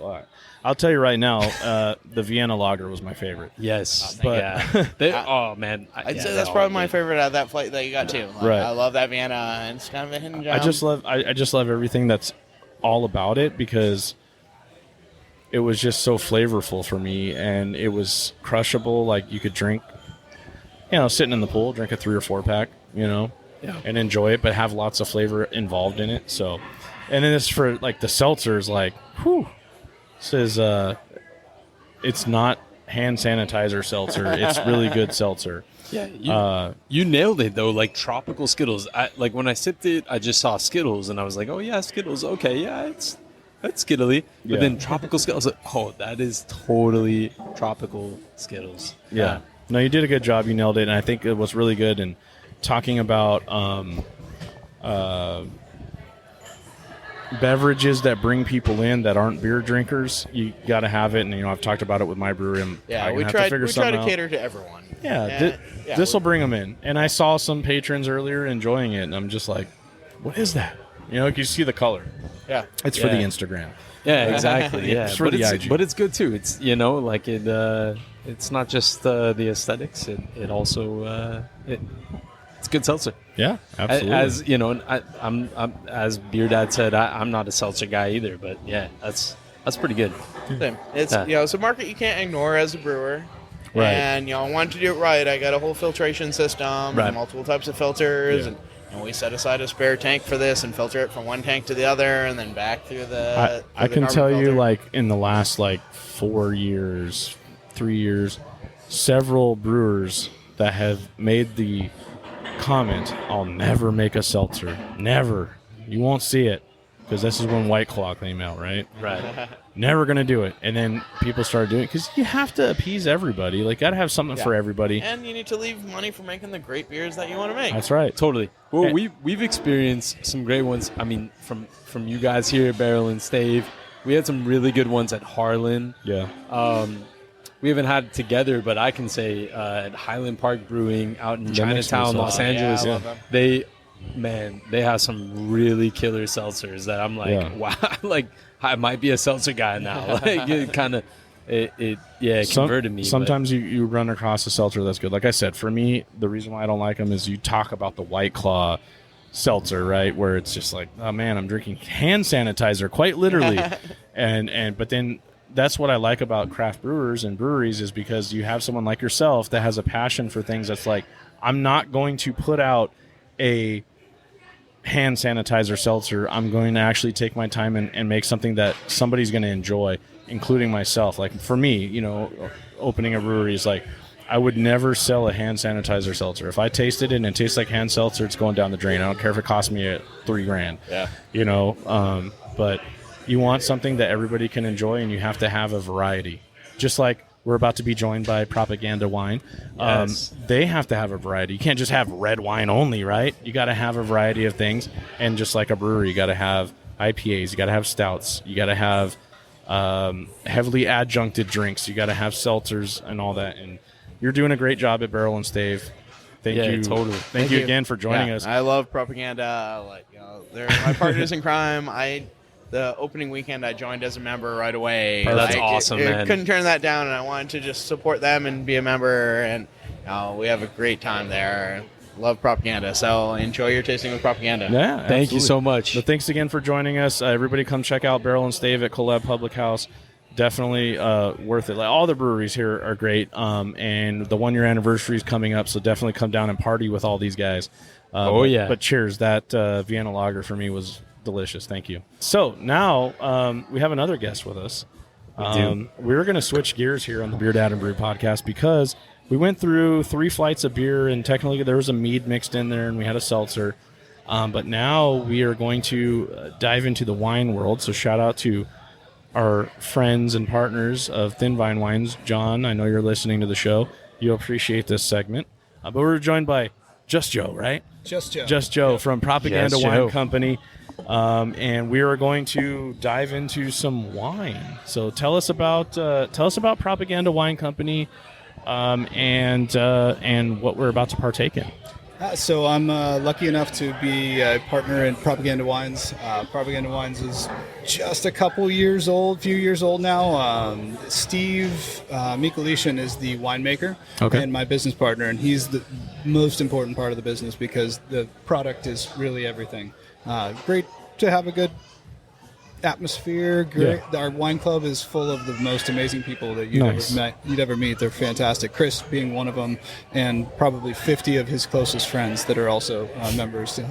It's amazing how many beer people are also wine people. Right. But we're just fortunate enough to be in a great spot with a lot of great people, the opportunity to make great wine, and I'd be remiss if I didn't give all the credit to my business partner, who's actually the one that makes the wine. Wow. Awesome. Yeah. Okay, So cool. I'm lucky enough to be here to sit and taste the wine and have the conversation. But somebody had to make this stuff, and that was not me. I'm just helping and learning the process. There you go. Hey, that's okay. That's important too.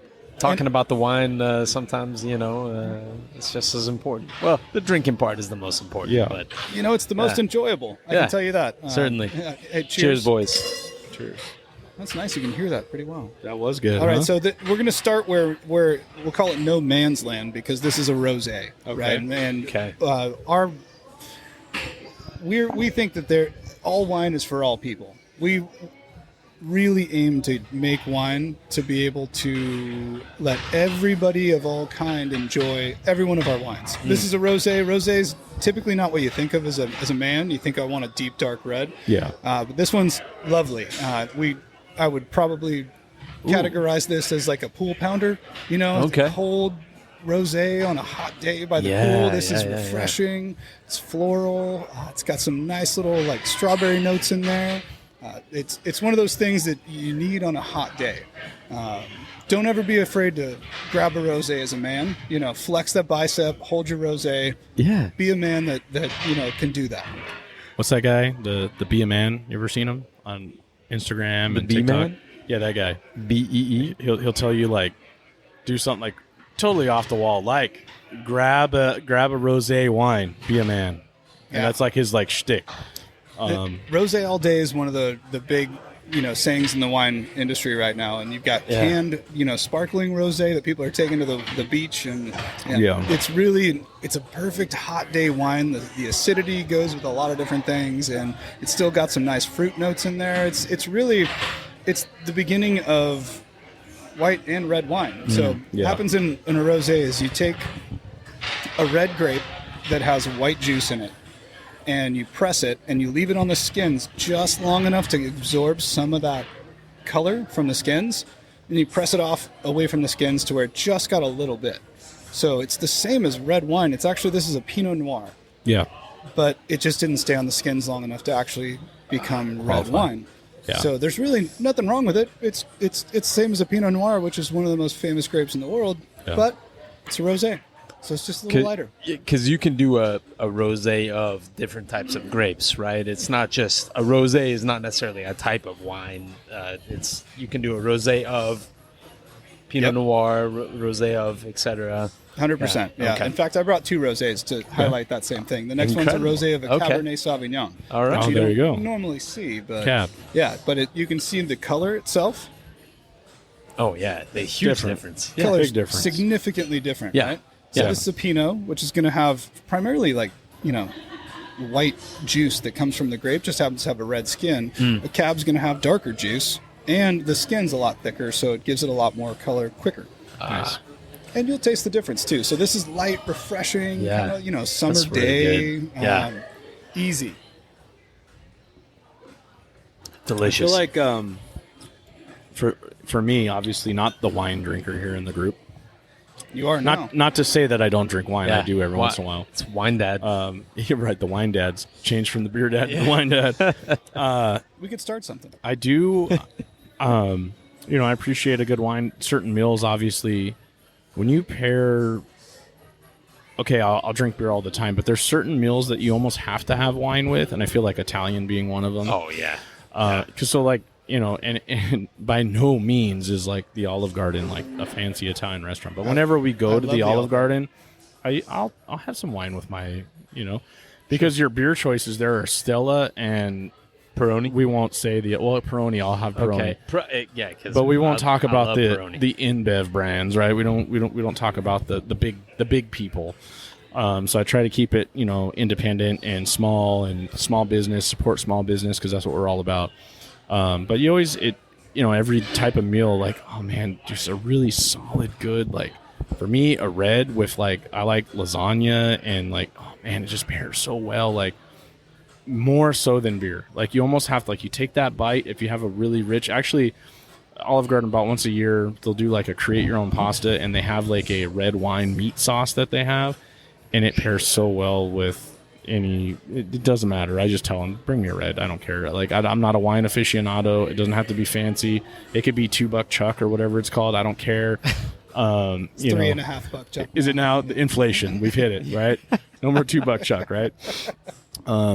But yeah, and obviously I've opened my eyes, working with John, with him and his wine business and, tasting different wines. And there are some wines that I didn't know existed because I thought you had white Zinfandel and red wine. That's what I knew, and it's really cool. And that's what I really appreciate about this, for you guys, Propaganda Wine Company, is someone can come in here and I'm sure all your staff are amazing that they could literally talk through everything that you guys serve and really give an experience to somebody that, like myself, that's not a wine aficionado. And you'll probably find that someone that says, I don't like wine, you'll probably find something that they like over there. Oh, yeah. Because it's a lot more than you think. Folks, listeners, beer aficionados, it is not just red wine and white Zinfandel. There's a lot more going on over there, as I've discovered over the years. And I know, wine people are like, oh, listen to this guy. He knows what he's talking about. But, you could go to a winery, much like taking someone to a brewery that says, I don't like beer, and find something that they like at a brewery. Same thing with a winery. You're going to find something that, somebody likes. Like my wife, obviously, she's more the wine person than I am, but she's not a wine snob by any means. But we went to Wilson Creek out in Temecula, out by us, and man, I had to get a wheelbarrow for her to carry her out of there. I mean, she found so much that she liked out there. It's crazy. There's so much in the wine world that people don't know about. It's a great experience too. I mean, wineries are it's a different vibe a lot of times. Yeah. Here you get a little bit of both. It's a common setting. You can come in, you can experience the brewery setting, right. You can experience the winery setting, but there's a bit of a clear divide between the winery people and the brewery people. Yeah, they'll sit at the same table and they'll enjoy their craft, but the winery vibe is just a touch different. So when you go out to Temecula and you get into those vineyards and things like that, it's a different world. It's nice. Yeah. You get out there, and the part of that out there is the experience. I like so. One of the times I went to, I'm trying to think of the winery's name, Ponte, and I went there and I sat with somebody that was, I feel like myself, but in the wine world. And she was just so knowledgeable about what type of grapes are used and the fermentation process and the geeky stuff that I like to hear about, And I was just I told her, I said, you know what? I'll be honest, I'm not a wine person, but just talking to you and hearing these experiences is for me, that's what made me almost like the wine better. I don't know. Because I could appreciate it coming from a brewing standpoint, the process of making wine and everything. It's not easy, right? And there's a lot of, I'm sure there's a lot of waste that goes on, because if anybody's really cares about their product, this doesn't taste so good. And it happens in the brewing industry too. If you get a bad batch, you throw it away. It sucks to see $2,000 go down the drain, but you do it because you love the business. In the wine world, you distill it. That's right. Distill it again. There you go. Similar. It turns into brandy at some point. Before I brewed, I may or may have not. California, don't listen to this. Made moonshine at my house, and same. Comes out and it's not so good. You distill it again. Hey, that's. I think California only cares if you sell it. Yeah, no, you can. According to the ABC, as long as you make less than so many gallons per year, and you're not selling it, it's a hobby. Right. Yeah. I think that's a great description. Right. So, but the wine business, it's a huge business. I mean, you go down Temecula, Rancho California Road with I lost count how many wineries were down there, but it's they're all crowded. You go down there Saturdays, Sundays, it's insane. Fun fact: San Diego County has 115 wineries in it. Is it really? Okay. That's how and you obviously Temecula's in Riverside County, so you just talk about here in San Diego County. Just San Diego right? County. We have 115 wineries in San Diego County. Now that number probably changes every year, so that might be a little outdated. But 115 is what pretty much Google will tell you that there are here. Wow. And I don't know what they know about us. So maybe 116. Well, hopefully people that listen to the show, I know they're mostly beer drinkers, but to shout out, and I've talked about it before, even before we did this show, and I've been here before. I came here for my anniversary the last time I was here, talked the wife into it. Of course, the whole reason to get her here was Baby's Badass Burgers, because she follows them on Instagram, and we've always tried to get their food trucks, and every time we go, it's either a long line or we miss out. And I was like, there's a brick and mortar, we're gonna go. And then we got here, she just gives me the look. It's the same from her all the time. She's like, there's breweries here. Shocking. Right? But she was good with it. We had a good time. Right on. But yeah, we got her some wine. We got her, I think they had slushies over here at Barrel and Stave. Yep. Like, she was dialed in, and she wanted the food more so than anything else. But I can't remember what wine she had over there. But she picked it out. You probably would know. She's like a sparkling Moscato kind of person, so whatever you have similar to that. It was probably sparkling. It was probably California Chardonnay, California champagne style. Okay. Yeah. So that's her deal. But that's what's great about this place is like, and for you guys, like, That's you the have idea. Yep. 4 people come in here, and in the 4, you got 2 beer drinkers, you got 1 wine drinker, and 1 person that says, I don't like any of this, right? So there's something for everybody here, including you bring your kids here. You got arcades upstairs to keep them busy. And emphasis to the arcades being upstairs and kind of away from everyone. Exactly. Right. Exactly. You can also hand them a roll of quarters, and they're occupied for a little while. And you get to pretend you have a. It's a great idea, and I'm like, oh, what can I do in my brewery to do something like that? It's just a really small tasting room, but to keep the kids, because I still want a family vibe. Like, I want to be able to have, families come in and enjoy themselves. But you got to keep the kids busy, so I'll probably have games or something. I can tell you, they're very simple stuff. Keeps kids entertained. I've got 4 kids. Yeah. I've had wine club memberships for the last 10 years here with urban wineries in San Diego, and little things as simple as spit bucket that hasn't been used. That's key. And then a bunch of corks, and you set it somewhere, and they've got to see how many the corks they can in get. There you go. The little things like that, and breweries could do the same thing. Yeah. It could be bottle caps or who knows what. Right. Little things like that have kept my kids entertained, and and candy. That's a big deal. Candy. It's just another little thing that would my kids know they get candy every time they would go to the winery on the way home from the beach.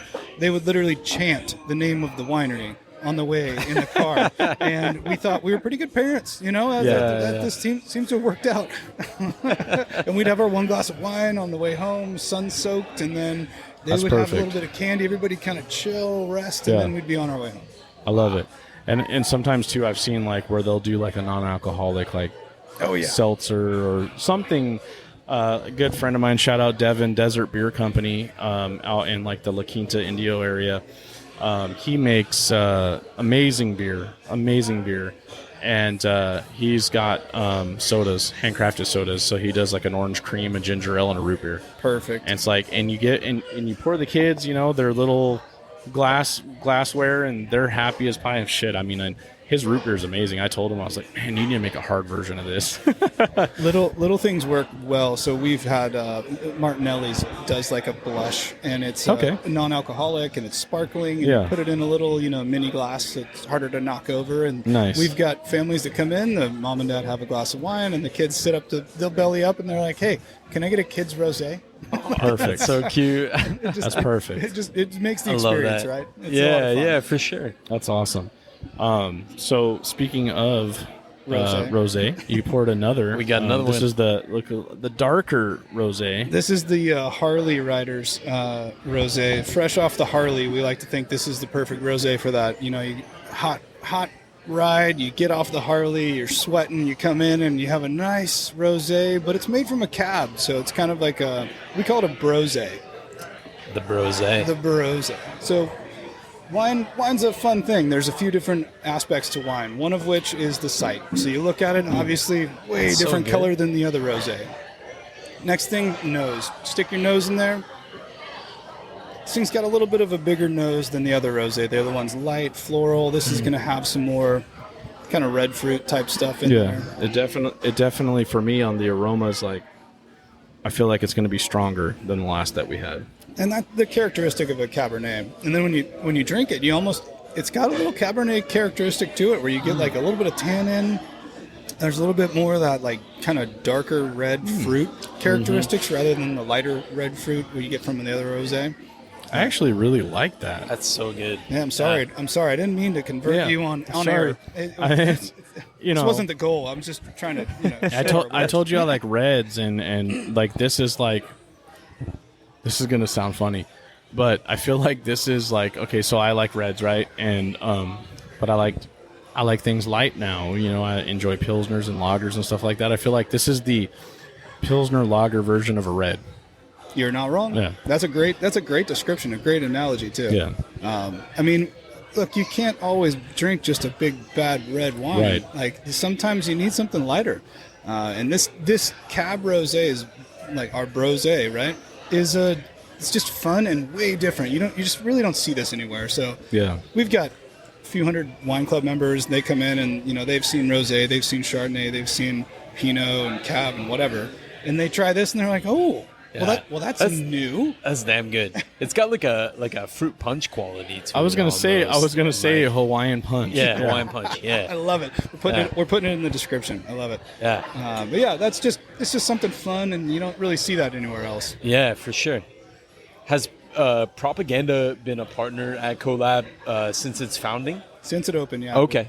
So everybody here right now is actually The OGs. initial partners in crime and getting this thing together and That's so believing awesome. in this concept, and we all kind of banded together. I mean, while things like this have popped up somewhere, somehow, nothing with a shared tasting room as diverse as this has really been offered anywhere. And so, it took all of us kind of some believing and some trust and some faith that something like this will work, because plenty of people said no and said, no, I'm not in. You show me one that works, and we'll Right. They didn't believe. For me, the first time I saw it, the people behind the CoLab Public House did a really good job at marketing, because it drew me in. Obviously, with the beer podcast Instagram, it started popping up on my feed right away. Coming soon, and I was just like, I started to see it, and it's like they're advertising breweries and a winery and a food and games for kids, and I was like, I just thought to myself, I'm like, man, that sounds like an amazing idea, because what do we like to do as craft beer aficionados? We like to go brewery hopping. Yep. And I'm like, you can literally come to one place, like say, hey, you know what? Next Saturday, here's what we're doing. I can go to CoLab Public House. I can go to 3 breweries. I can go to a winery, and I can get some Baby's Badass burgers.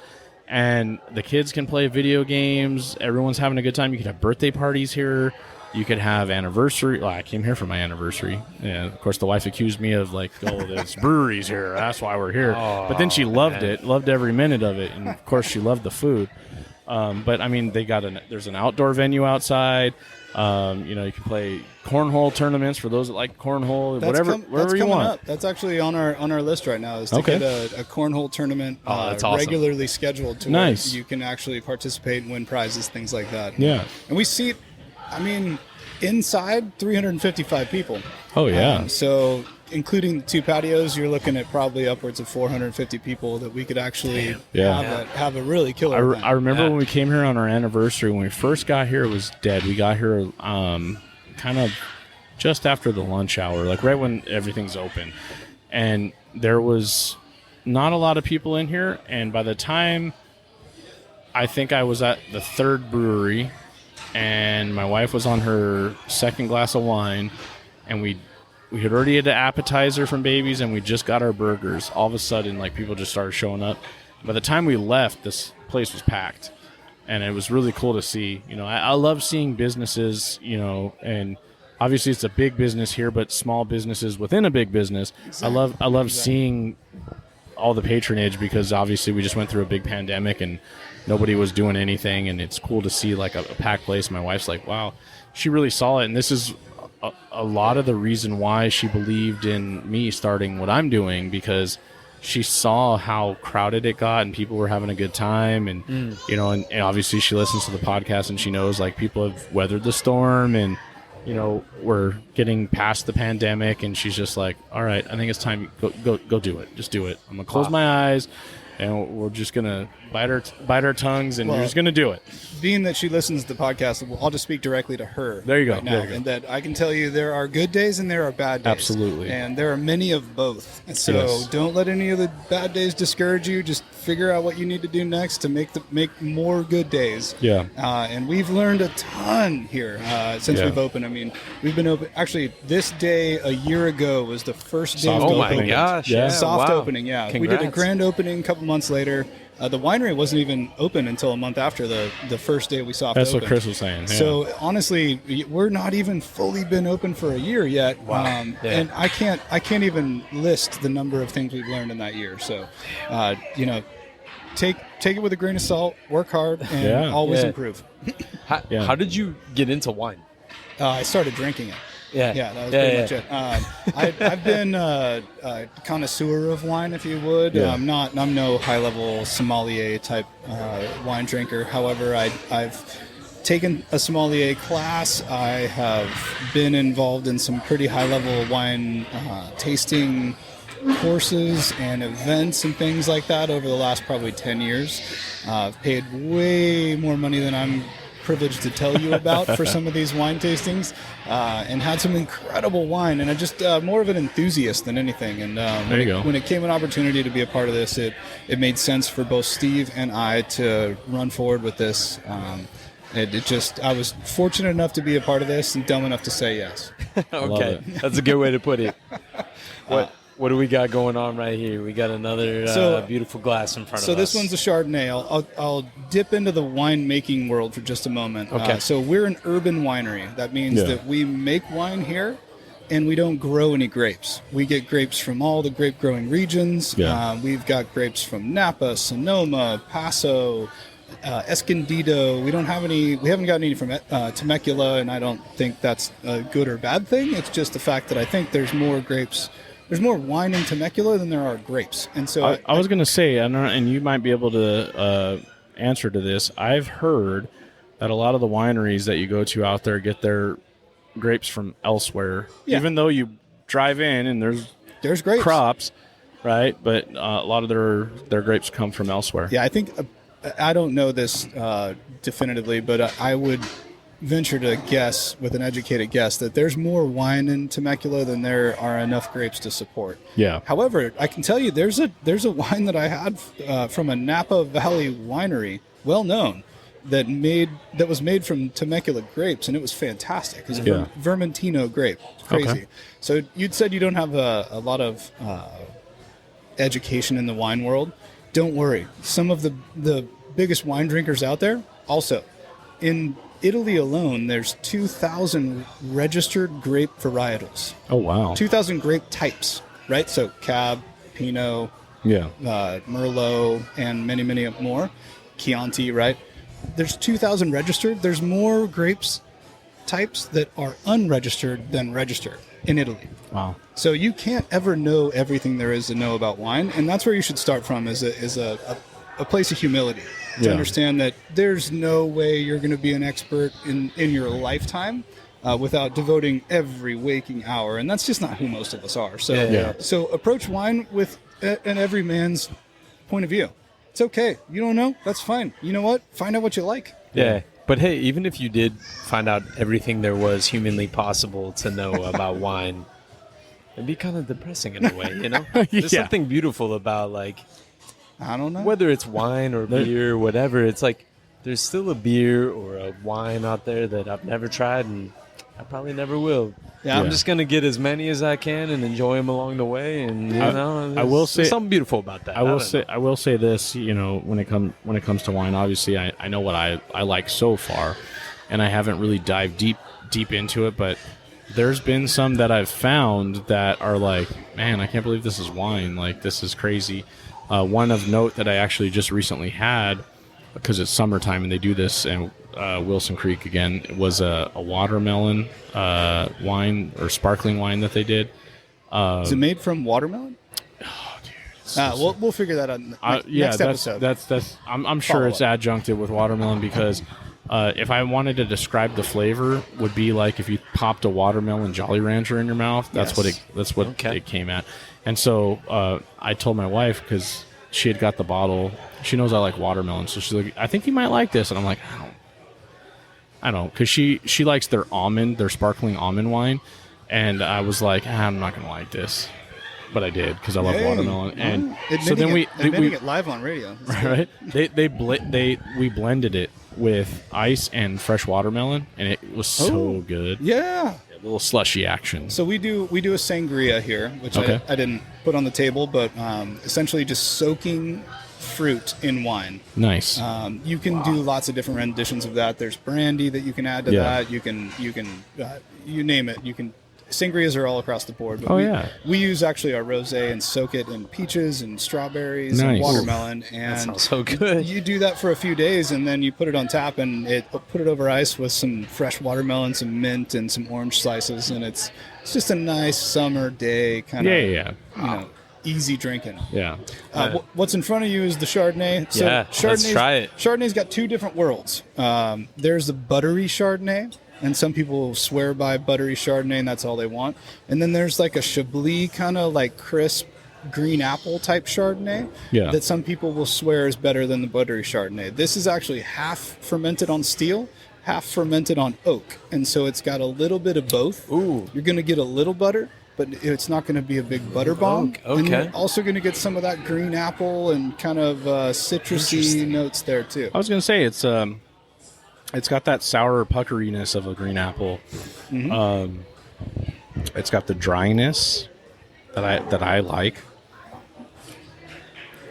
and then I think on the back end the butteriness that you were talking about. A little bit there. There's still a little bit there. So this is we call this the non-Chardonnay drinkers Chardonnay. Okay. Because most people will oppose the Chardonnay because it's too buttery. They want something more of a crisp green apple type Chardonnay, and this has got a little bit for both. So I've noticed that with I don't wino. That's not a good word. Wine aficionados. The sophisticated wino's type? okay too, right? I mean, the sophisticated type, is that what you're saying? Much like the beer drinkers, everyone's got their palate and what they drink. Definitely. Right? And I've seen it. I've been at a fancy restaurant, where you look over, I can remember, God, my wife and I have been married for 1,000,000 years now, but congratulations. Thank you. Yeah, it's a million going years, on big time. Going on 1,000,001. Yeah, technically it's crazy. It's really 20 in March. Say, 20 in March. But you've given marriage counseling to Moses, right? But I remember we went to, I want to say if it was Jake's, one of the restaurants down San Diego, right on the ocean. Jake's I want to say it was right. Jake's. Yeah. And we were sitting there, and my wife's not a fancy person, and congratulations again. Right, yeah. But we went there. A friend of mine, his sister was the maitre d' or whatever there, and so she hooked us up, got us the perfect seat, and she got us nice. her employee discount and all that and stuff. So we went there. It was nice. And I just remember seeing a couple next to us. They just had that stereotype, like I'm the stereotypical craft beer drinker with the beard and the hat. It's a great beard. But they just walked in. I'm like, these people fuck with wine. I just know they do. Yeah. I just know they do. And they was sat it the down. pinky? The pinky? It wasn't the pinky. Okay. It was just they picked up the drink list, and I was just like, they're gonna order wine. So I told my wife, watch them, just watch them. But you knew, and I think the guy started, and he was just he asked a question about the red, or I can't remember. And I was just like, oh, dude, they're going hard on this wine. But you could tell he had his preference of what exactly he wanted in a wine, and so does she. Totally. And I just thought that was really funny to see and experience. But we're the same way in beer. Like I walk into a brewery and usually I always, like, I'm a creature of habit. I start with a Pilsner, Lager, Kolsch, because I know that as a brewer, those are the hardest beers to make. People don't know that. Yeah. But if you knock that out of the park, then I know that I'm going to have some other good experiences. And then I'll usually I'll start with a pint with that, and then I'll do a flight, find out what I like, and then go from there. But yeah, I'm a creature of habit, and I think wine drinkers are too. They have their favorites, sure. and there's such a variety that I didn't know until recently. I have to step away for a very special, important mission. Oh, I know where you're going. I'm gonna get us some babies before they close. That's good call. That's please. Pardon. Sorry to be rude. Hurry. I want to get us some babies. All right. I like it. Great time to ask. Stranded on an island, right? Yes. One beer, stranded on an island. Let's just say type of beer. Like, let's not put you in the position to say the actual producer. That's a good question, and I've never had that asked before because I like it. That's what wine will do. It just starts to make you contemplate life. And I like a little bit of everything. Deserted island. Can only have one beer. Dun dun dun. Just one. Oh, it's easy for me, bro. One beer type. I'm not gonna. You want me to go first, bro? I got it. Oh, he knew. He knew right away. I had to think about it. Go ahead, Brandon. Italian Pilsner. Italian Pilsner. And if you say, "Oh, sorry, we're out of the Italian Pilsner, but we can give you literally unlimited supply of any other beer," I'd say, "Okay, Czech Pilsner." Oh, that's it for me. That's I got some backup options. Like, okay. Oh shit, we just went in the back and we're actually out of Czech Pilsner. Anyway, but I'm not gonna go. I'm gonna shut the fuck up. I like that. All right, so for me, and it's going to be similar because you're on a deserted island, so there's going to be some heat involved, and you need something that's easy drinking that can be refreshing. I'm going to go with something similar, Pilsner of some sort, but my all-time go-to, we talked about it, Marcus's Kolsch from Baba Brew House. I would drink that all day long, for sure. We were talking about Kolsch service. Are you familiar with Kolsch service? I'm not. So Kolsch service is like, have you ever been to a Brazilian steakhouse where they have the guys with the swords of meat and you have the little block, and if you want to keep eating, you keep your block on green, you turn it on red when you're done eating, or yellow if you want dessert? I have not, but it sounds amazing. If you like meat, you're going to love it. I love meat. But a Kolsch service would be, they just keep bringing the Kolsch and refilling your glass. And when you're done, you take your little coaster and you put it on top, and then they ring you up for all your empty glasses. Oh. And there's no like, hey, I need a refill or anything. They just go around and just keep pouring from either pitchers, or if you're sitting at a bar, they refill it from the tap. You don't have to say anything. They just know that you're going to keep drinking until that coaster goes on top of that glass. I like that. It's really cool. But I feel like Kolsch is such a crisp, clean drinking beer. Great style. It's fun to brew. And you usually can't really screw it up too much. You can if you have dirty equipment, but always right. But I would say like a crisp Kolsch, like Baba Brew House's Kolsch, or Italian Pilsners are great. But I would go Baba Brew House Kolsch if I'm on a deserted island. That's the beer I'm drinking. That's the one. I like it. All right, thank you. Yeah. Good choice. Yeah, I'm surprised. I didn't think that was going to be your choice. Well, I have so many more favorites, but if I'm on a deserted island and I'm tropical, I'm thinking of that. Forever. That's it. Yeah. I mean, you might get rescued. If you were like, hey, guess what his would have been like, that would have been my third. There would have been like two in front of that. So Kolsch would have been my, but okay. Justin. So, big Kolsch guy. Propaganda Wines does crazy stuff, right? We're going to have an oyster event that'll be with wines. Man. We've done cheese tastings. We've done chocolate pairings. We've stomped grapes with your own feet. We're into having fun and having a blast. So this little dandy that I brought over is part of that, and it's an ode to college days. Whether you went or not, you experienced this phenomenon called Jello shots. Yes. And this is one to take home for all your listeners. You pour a bottle of wine and a packet of Jello into a pot and slightly warm it and then chill it in the fridge. That's all it takes. Wow. And you've got, 25-ish ounce Jello shots made of wine. Yeah. That aren't made with vodka that are going to knock you out and give you a headache. Right. Like college. Like college. Right? Right. But you get the college experience, and it's just wine. You'll be all right. Just one. So All right. I thought I'd bring these out and just say cheers, gentlemen. Cheers. Thank you so much.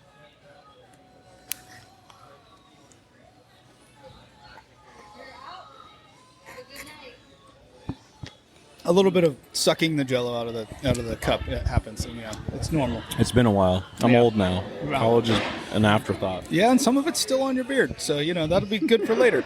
It is. So That tastes like a Jolly Rancher. yeah, Like we were talking about earlier. The magic is in the Starburst Jello packet. Okay.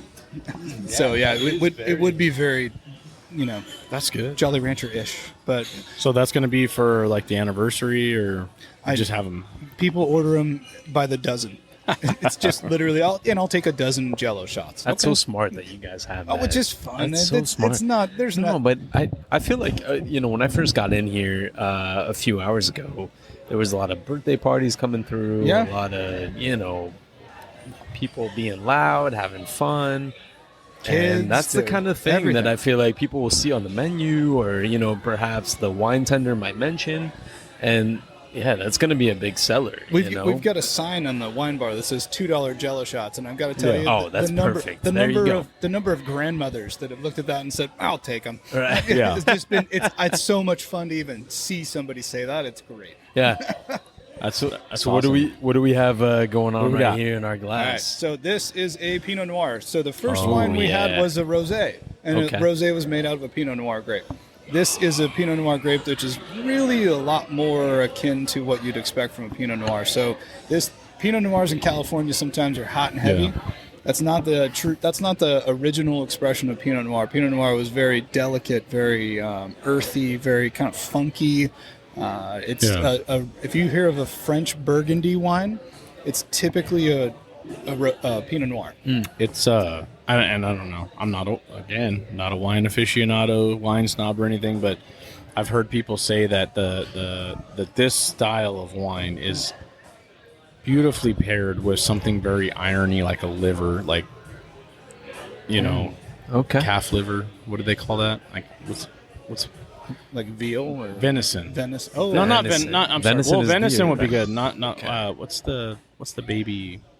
I You think get it's, an I think Italian it's a veal. veal. Thank you. Yeah. Yeah, pairs very well with something like that. That's very irony tasting, or I don't know. People say it's irony. I love veal's really good. I love liver. I love the gamey flavor. So yeah, Pinot Noir would go great with something a little gamey. Yeah. It could be duck. It could be. I haven't had duck in years. I mean, it could be anything. And honestly, the people ask all the time, "What's the best wine to pair with the best food?" yeah, And I tell them, start with a wine you like, yeah, and then eat some food you like, yeah.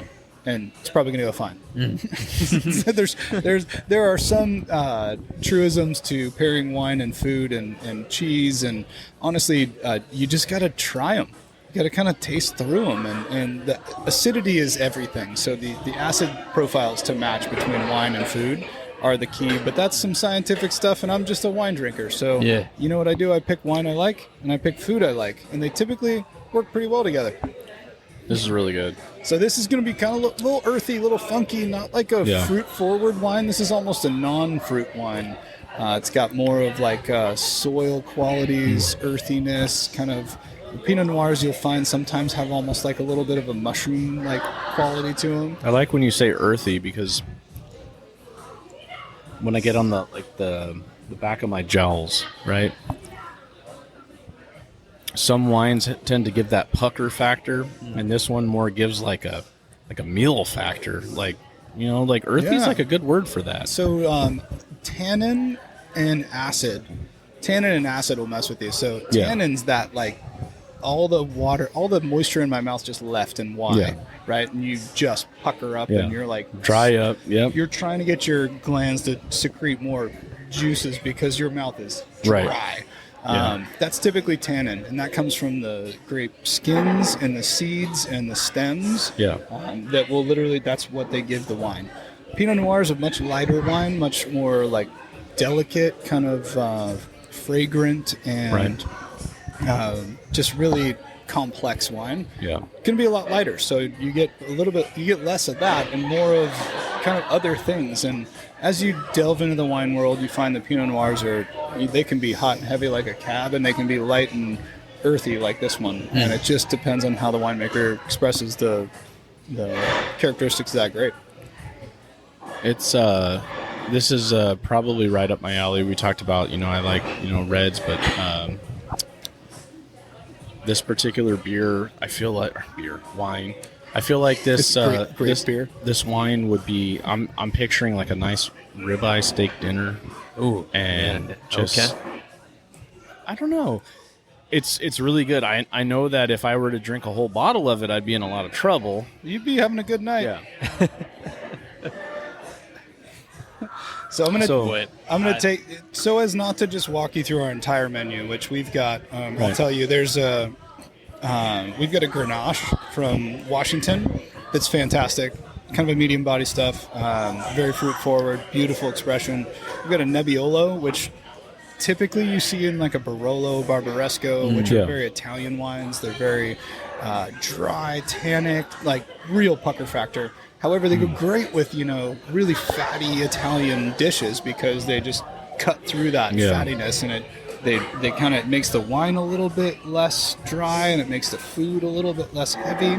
Yeah. We've got 3 different Cabernets. We have a Petit Syrah and a Malbec, and they're fantastic wines. But I skipped straight to our big boy, and this is our 2019 Napa Valley Cabernet. Wow. And when you think of wines in California, this is what you think of. And when you think of wine regions to get grapes from, you think of a Napa Valley Cabernet. So this is our big boy. You can smell it when you put your nose in the glass. Big, like cherry vibes I'm getting. Yeah, you do, and really it's just a classic expression of probably one of the most well-known and sought-after wine growing regions in California, which is, look, love France, love Spain, love Italy. They've made great wines before we were ever countries. No shade at all, but the best we've got to offer is, Napa, Sonoma, Paso for now, until we really learn the rest. But this should be, ripe red fruits on the nose. So should coat your palate. Should be a very it's a full-bodied wine, but it should be very elegant and rounded to where it's not too tannic, it's not too dry, it's not too overpowering. This is the kind of thing you would probably pair with your fillet. Yeah. You would probably, a ribeye would work just fine too, but it would, this kind of runs the gamut. Something more delicate. Yeah, like a fillet. Yeah. Wow. I already can tell you that, and I haven't had anything. Well, maybe the first wine was a little, I don't want to say light, but too light, fruity. Is that a good word? Yeah. No, for me, because I told you I like red. This is already my favorite. But you already knew I told you I like a good red wine. But I'm already like, man, what would I drink this with? Like, and like you said, like a fillet or something really rich, like a. Maybe not even on the ribeye status, but in Glendale, there's a place called Damon's Steakhouse, and they have probably the best filet mignon you've ever had in your life. And I'm like, this would pair very well with that. But yeah, it's just perfect. So damn good. Wine is pretty much gauged. The price of wine is pretty much gauged on the price of the grapes. And in Napa Valley, there's a scarcity of land, there's a scarcity of grapes. It's just, supply and demand. The wine world is very different from the beer world. You're drinking a 2019 Napa Valley Cabernet. So these grapes were picked, harvested, and the wine was made in 2019. That's 4 years of carry on this, and most red wines are 2 years of carry. Yeah. So beer, if it's going to take you a long time to make a beer, it's going to take 2 months. right? Yeah. Unless it's barrel aged. Your lager yeasts are going to take a couple months, right? Yeah. And barrel aged, true, right? But even so, barrel aged, you could probably get a great barrel aged stout in a year. Yeah. Right? From ideally, 12 months. It depends on what you're putting in it. Most people like to go and what kind of barrel it's aging in. Yeah. There's that's a big deal. But so the wine itself takes same amount of time to ferment as beer. Right. It's yeast and it's sugar. Yeah. It's a pretty simple equation. And then for the wine will go through a secondary fermentation in barrel, and then it just changes over, from month to month to month. You taste the wine. You have to top the wine because it will evaporate in the barrel, and oxygen to wine is death. It'll oxygenate, it'll just go bad. They call it corked wine. Right. So you've got to top the barrel. You have to have extra, wine that you've kept in keg for the most part, just steel fermentation vessels that you've got to be able to top barrels with. Yeah. And over time, it changes. Yeah. From every couple months, it could taste like crap off of the press because it's just this new wine that was just been pressed, and it's all you taste is what you pressed off those skins and seeds and everything. Yeah. And then as time goes on, you go, this is shaping up. And it just changes over time. It's just the tannins that bind together. Chemistry happens that is beyond my understanding, and it becomes better.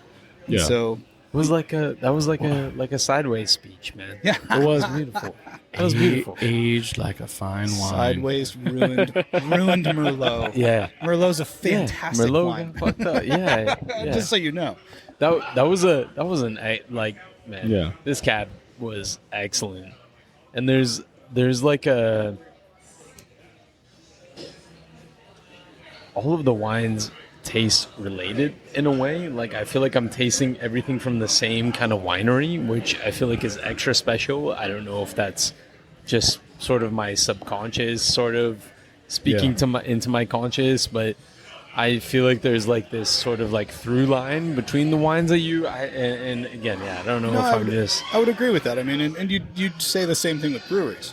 Yeah. Right? Yeah, for sure. Yeah. Breweries, a brewer, a brewery owner, anybody that works in the brewery on the production side is going to have a certain bent to what they like. Yeah. Right? You definitely see it, what... a brewer is more passionate about, like what they really, really put their oomph into. Yeah. Not to say that a brewer can't make everything, but you always know, like, and it's just like here, and that's what's really cool about this place is every single individualized brewery here has kind of their shtick. They make everything, but there's the brewery that's going to have, hey, this is what we specialize in, and this is what we're really passionate about, and stuff like that. So. Well, and what sells, right? Because I mean, sadly, but realistically, the consumer dictates what we should be doing. Yeah. If this was just an art fair and a craft, like brewers would be doing some crazy stuff all over the place, and you wouldn't be able to tell X, Y, and Z from A, B, and C. But for the most part, you got to sell this stuff, right? Yeah. So the consumer really dictates that, and I mean that's probably why you see 50% of the menus in San Diego are IPAs of some sort, right? Yeah, because everybody comes in and goes, give me an IPA, and you're like, are you sure you don't want to learn about another type of beer? Nope. Fuck off. We want the IPA. Put it right here. Right? And then that's when people come into our winery and they're like, I just drink reds. We're like, oh, really? Yeah, try this rosé. You should really try it because this rosé might just make you think, well, I could do that. Yeah. I think the message here is when you go into a winery, a brewery, whatever establishment you're going into, just be open-minded. Ask your beer tender, wine tender, bartender, whatever. Just ask them, hey, what should I get? Be open to that. I'd like to piggyback on that. So, please do. We had, friends and family opening. We had a soft opening, grand opening. There was one person in particular, shout out Big Roy. Big Roy. Yeah, he's a good friend of Chris that was here from Barrel and Stave. Okay, and he cool. He sits down at the winery. First time I met him. He sits down and he says, look, I love beer. I have studied beer. I have a sophisticated beer palate. I know nothing about wine. Teach me. Love it. I was like, bro, you're in the right place at the right time. Right, yes. And let's do this. So I walked him through the wines, and I just gave him, my own personal experience with each wine and what I take out of it. And you're going to get that. That'll be different from, almost everybody. Because I believe nobody sees the same color. I believe nobody actually tastes exactly the same thing. Like, you may be used to, everybody's palate's different. It's going to be a little bit different. And so I said, all right, here we go. And so we walked through all of them, and I said, here's what you're looking for. You're looking for these things. This is the characteristic style of this wine. Here's how it differs from that, blah, blah, blah, blah, blah. Yeah. We went through all of them, and afterwards he's like, sign me up for the club. I didn't know it, but now I'm a wine drinker. Right. And I'm in, because this was an eye-opening experience that I had no idea there was a world of wine that I would enjoy. Yeah. I'm in. So it's a fun thing, but like you said, to your point, it's just be open, and I think that's huge for beer too, because I'll tell you, I cut my teeth on Sierra Nevada Pale Ale. There you go. High school in Northern California, and Chico, I think it's still $4.99 a six-pack. Super cheap up in Northern California. And Chico. Well, I think not just when it comes to alcohol, but in life, whether it's that's a good point. Politics, whatever, people are not open-minded enough to things that they're opposed to or skeptical of or afraid of or whatever. And it's okay not to like something. That's perfectly fair. But to cut yourself off from something, make assumptions about something, just I think it's important as human beings for us to always be trying different things, experiencing different things, interacting with something that we don't like or we don't agree with, just to sort of always get that gut check of like, okay, is how I feel accurate, or do I still feel the same way that I felt? I don't know. Oh, I love it. And you know what? Beer dads out there. Yeah. This is dad advice. Yes. To kids. Like that's a philosophical, psychological thing that you can actually tell your children, that you can teach your children, not to just dismiss things because it doesn't fit what your preconceived notions were, but to take it in, check it against what you know is right and wrong, and then you can filter it through. But don't just automatically dismiss something. And that's true in the beer world, that's true in the wine world, that's true in the political world, that's true at your job, with your family. And look, I tell my kids, don't just believe everything I tell you. Go check it out. I guarantee I'm not always right.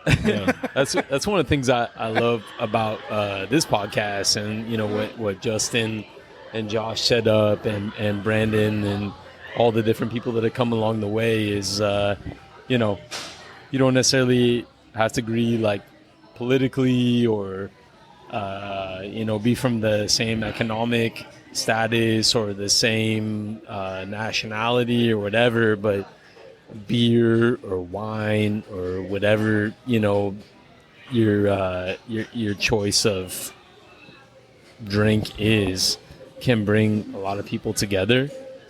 And I think that's what Justin BeerDad has been trying to put out there. And one of the underlying messages and purposes of this podcast is, we are primarily beer focused, but just being able to connect with you really means a lot.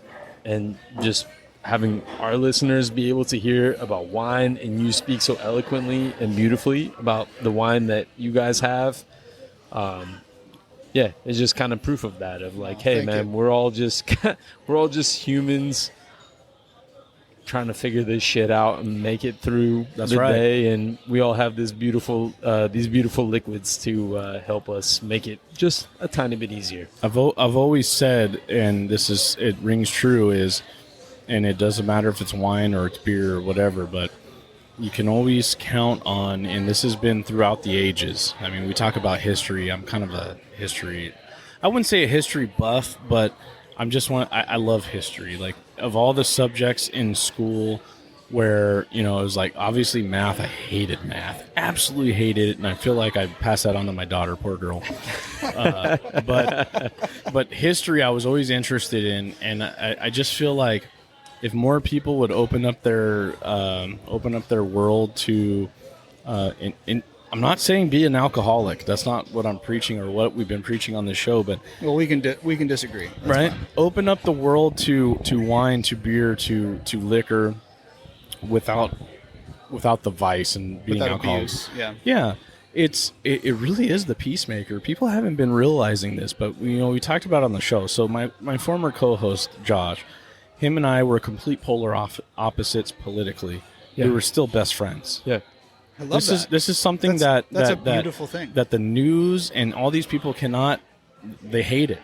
They don't want somebody that's a Democrat and a Republican sitting down, drinking a beer, drinking wine together, and enjoying their company, and able to talk about world issues and hear each other's standpoints on it, and still enjoy each other's company without wanting to kill each other at the end of the day. Right. And I feel like this is what something like CoLab Public House is all about. You could come in here with your group of friends and sit down at one of these tables, almost like, and I compare this to Munich Oktoberfest. You have a shared table between 8 different people from different worlds, and there's no hatred towards each other. You could like whatever political party or whatever it is, and you could sit there and drink and talk and enjoy each other's company and hear each other's perspectives without fighting with each other. And I've seen it firsthand. I've seen in real world scenarios at tap rooms, at breweries, at a winery, at a bottle shop, like where people of all different spectrums can sit down together and still talk and be peaceful with each other. Yeah, that's an incredible segue because in my mind, one of the most influential people in history talked about breaking bread. Yes. And that, to me, regardless of what you believe and where you believe and how you believe, it doesn't matter. When you sit down, you break bread with someone, and you have a meal, and you have a heartfelt conversation. You get to know someone. Absolutely. And these avenues and beliefs that you have that are unshakable tend to kind of crumble a little bit when you get to know someone that's in a different sphere. Right. You guys have some bread to break. Yeah, we do. It looks incredible. I already took a picture of it. It looks amazing. Yeah, and you've chosen wisely, I can say, because that's one of my favorites. I see a couple bombshells with some curly fries and from baby sauce that I think you should dive into. I don't think you should wait any longer. We're going to. I appreciate you, highlighting some wine along with the BeerDad, and I think that. A nice Napa Cabernet is probably the way to finish off the... That's going to pair nicely with that burger over there. I think it's going to work okay for you. Yeah. And we have more. So there's plenty more where that came from. But there's also a lot of beer, and really good beer everywhere. Absolutely. For the listeners, CoLab Public House, Vista, California. Amazing location because it's literally right off the Hop Highway, 78 freeway here in... Vista. You're in between San Marcos and Carlsbad. So if you're coming down to San Diego to visit, you're in a great location. You can visit 3 breweries and a winery, and of course, Baby's Badass Burgers. You have to come here. I mean, you really do. It's an experience. It's right off the freeway. I mean, you're talking what? You get off the freeway, and within 2 minutes, you're here. You get off the freeway at Sycamore. It is a little bit of a find to come around the backside of the entrance. So right. Yeah, it's small. Yeah, it was easy though. Pretty easy. Yeah, Google dialed me in. Google will get you here, no problem at all. But it's an. I think every freeway property is an interesting proposition to get to if it's right on the freeway. Right. If you can't just turn off the freeway. Yeah. And you can see it when you're driving down the 78. If you're heading eastbound, like from the beach heading towards Escondido, you'll see it right off the freeway. Big old blue and white sign, CoLab Public House. Yep. You definitely have to come check it out. You guys are having your 1-year anniversary next month. August 19th. August 19th. Yep. So basically a month from today. And there's we're gonna introduce a new aspect into the place. Okay. That'll be opening that day. So little alpha. This has not been introduced anywhere else, but we will have SoCal axe throwing as part of what we're doing. And so I love it. They're gonna open on our anniversary day here. Nice. There's going to be axe throwing. There's going to be beer. There's going to be wine. It's going to be fun. I've always joked about that because I love how like Wild Barrel does it. Exactly. You know, they got some axe throwing going on. Same guys, SoCal Axe. They're coming in and they want That's super awesome. That's so cool. Nothing like says a good time fit. like beer, wine, babies, badass burgers, and axe throwing. Like, come on, this is right up my alley. Yeah. It's like a dad joke waiting to happen. Oh, For sure. Man, it's just we're all dads. Really good vibe out here. Very nice people. Very hospitable. Really appreciate you. Thank you. You know, Joe, just taking us through the wines and I might have to go grab a couple. I love what you guys are doing here. I think it's I think it's great. I love the brewery. I love the podcast. I love the just concept. And thank you. There's enough of us beer dads out there. That's right. Beer and dads, wine dads and wine too. dads too. Yeah, That's right. Shout out to the wine dads, man. I very much associate as a beer dad. I'm okay with that. We'll take wine dads are cool too. I'll go with that, but I think the larger audience is probably more beer dads. So hashtag beer dads. I'll take a shirt. I'm ready. There you go. Hey, I'm signed in. up. Yeah. He's dialed in. We'll take you on both teams, man. You can play for beer and wine. I'll be the beer dad that brings a bottle of wine. That's fine. Yeah, I'm okay. all right with that. All right. Yeah, hey, and we accept it, man. Because there's not enough of that, you know, and that's what we're trying to do. I appreciate you guys. Thank you so much for having us on. Man. And, thank you for having us. Hey, thank you. I see something happening outside. What's happening? Maybe there's is that Grandma? Grandma's Is that outside? Grandma? Grandma's outside. I think she is outside. You didn't know this, but Grandma has been sitting in the car this whole time in the heat. Yeah, Grandma's outside. The car's got to be on and the air's running, right? I completely forgot she was out there. She's old school and she doesn't like air conditioning. And this, we're not talking about like Grand Marnier. We're talking about Grandma herself. Okay. Yeah. So Grandma's been hanging out this whole time. We appreciate everybody coming along this ride at the CoLab Public House, enjoying some Breakwater, enjoying some Barrel and Stave, some Laguna beer, and of course Propaganda Wine Company. Yes, sir. We really appreciate everybody that joined us. Listeners, come check out CoLab Public House, about to celebrate their 1-year anniversary right here in Vista, California, right on the Hop Highway, right off the 78 in Sycamore. Sycamore, right? Yep. Okay, I got that right. All right, cool. But come check them out in Baby's Badass Burgers. Of course, we're about to partake. But Grandma, are you there? Grandma, where are you? They also practice by drinking the urine of a ram. The what? They drink ram's piss. Because of the pH balance? No, because if you can drink ram's piss, fuck, you can drink almost anything. She said fuck. What is the malted liquor? What gets you drunk or quicker? What comes in bottles or in cans? Beer! Can't get enough of it. Beer! How we really love it. Beer! Makes me think I'm a man. Beer! I could kiss and hug it, but I'd rather chug it. Cut my belly out to here. Beer! I could not refuse it. I could really use it. Beer, beer. I can't remember how much I have had. I drank a 12-pack with my dad.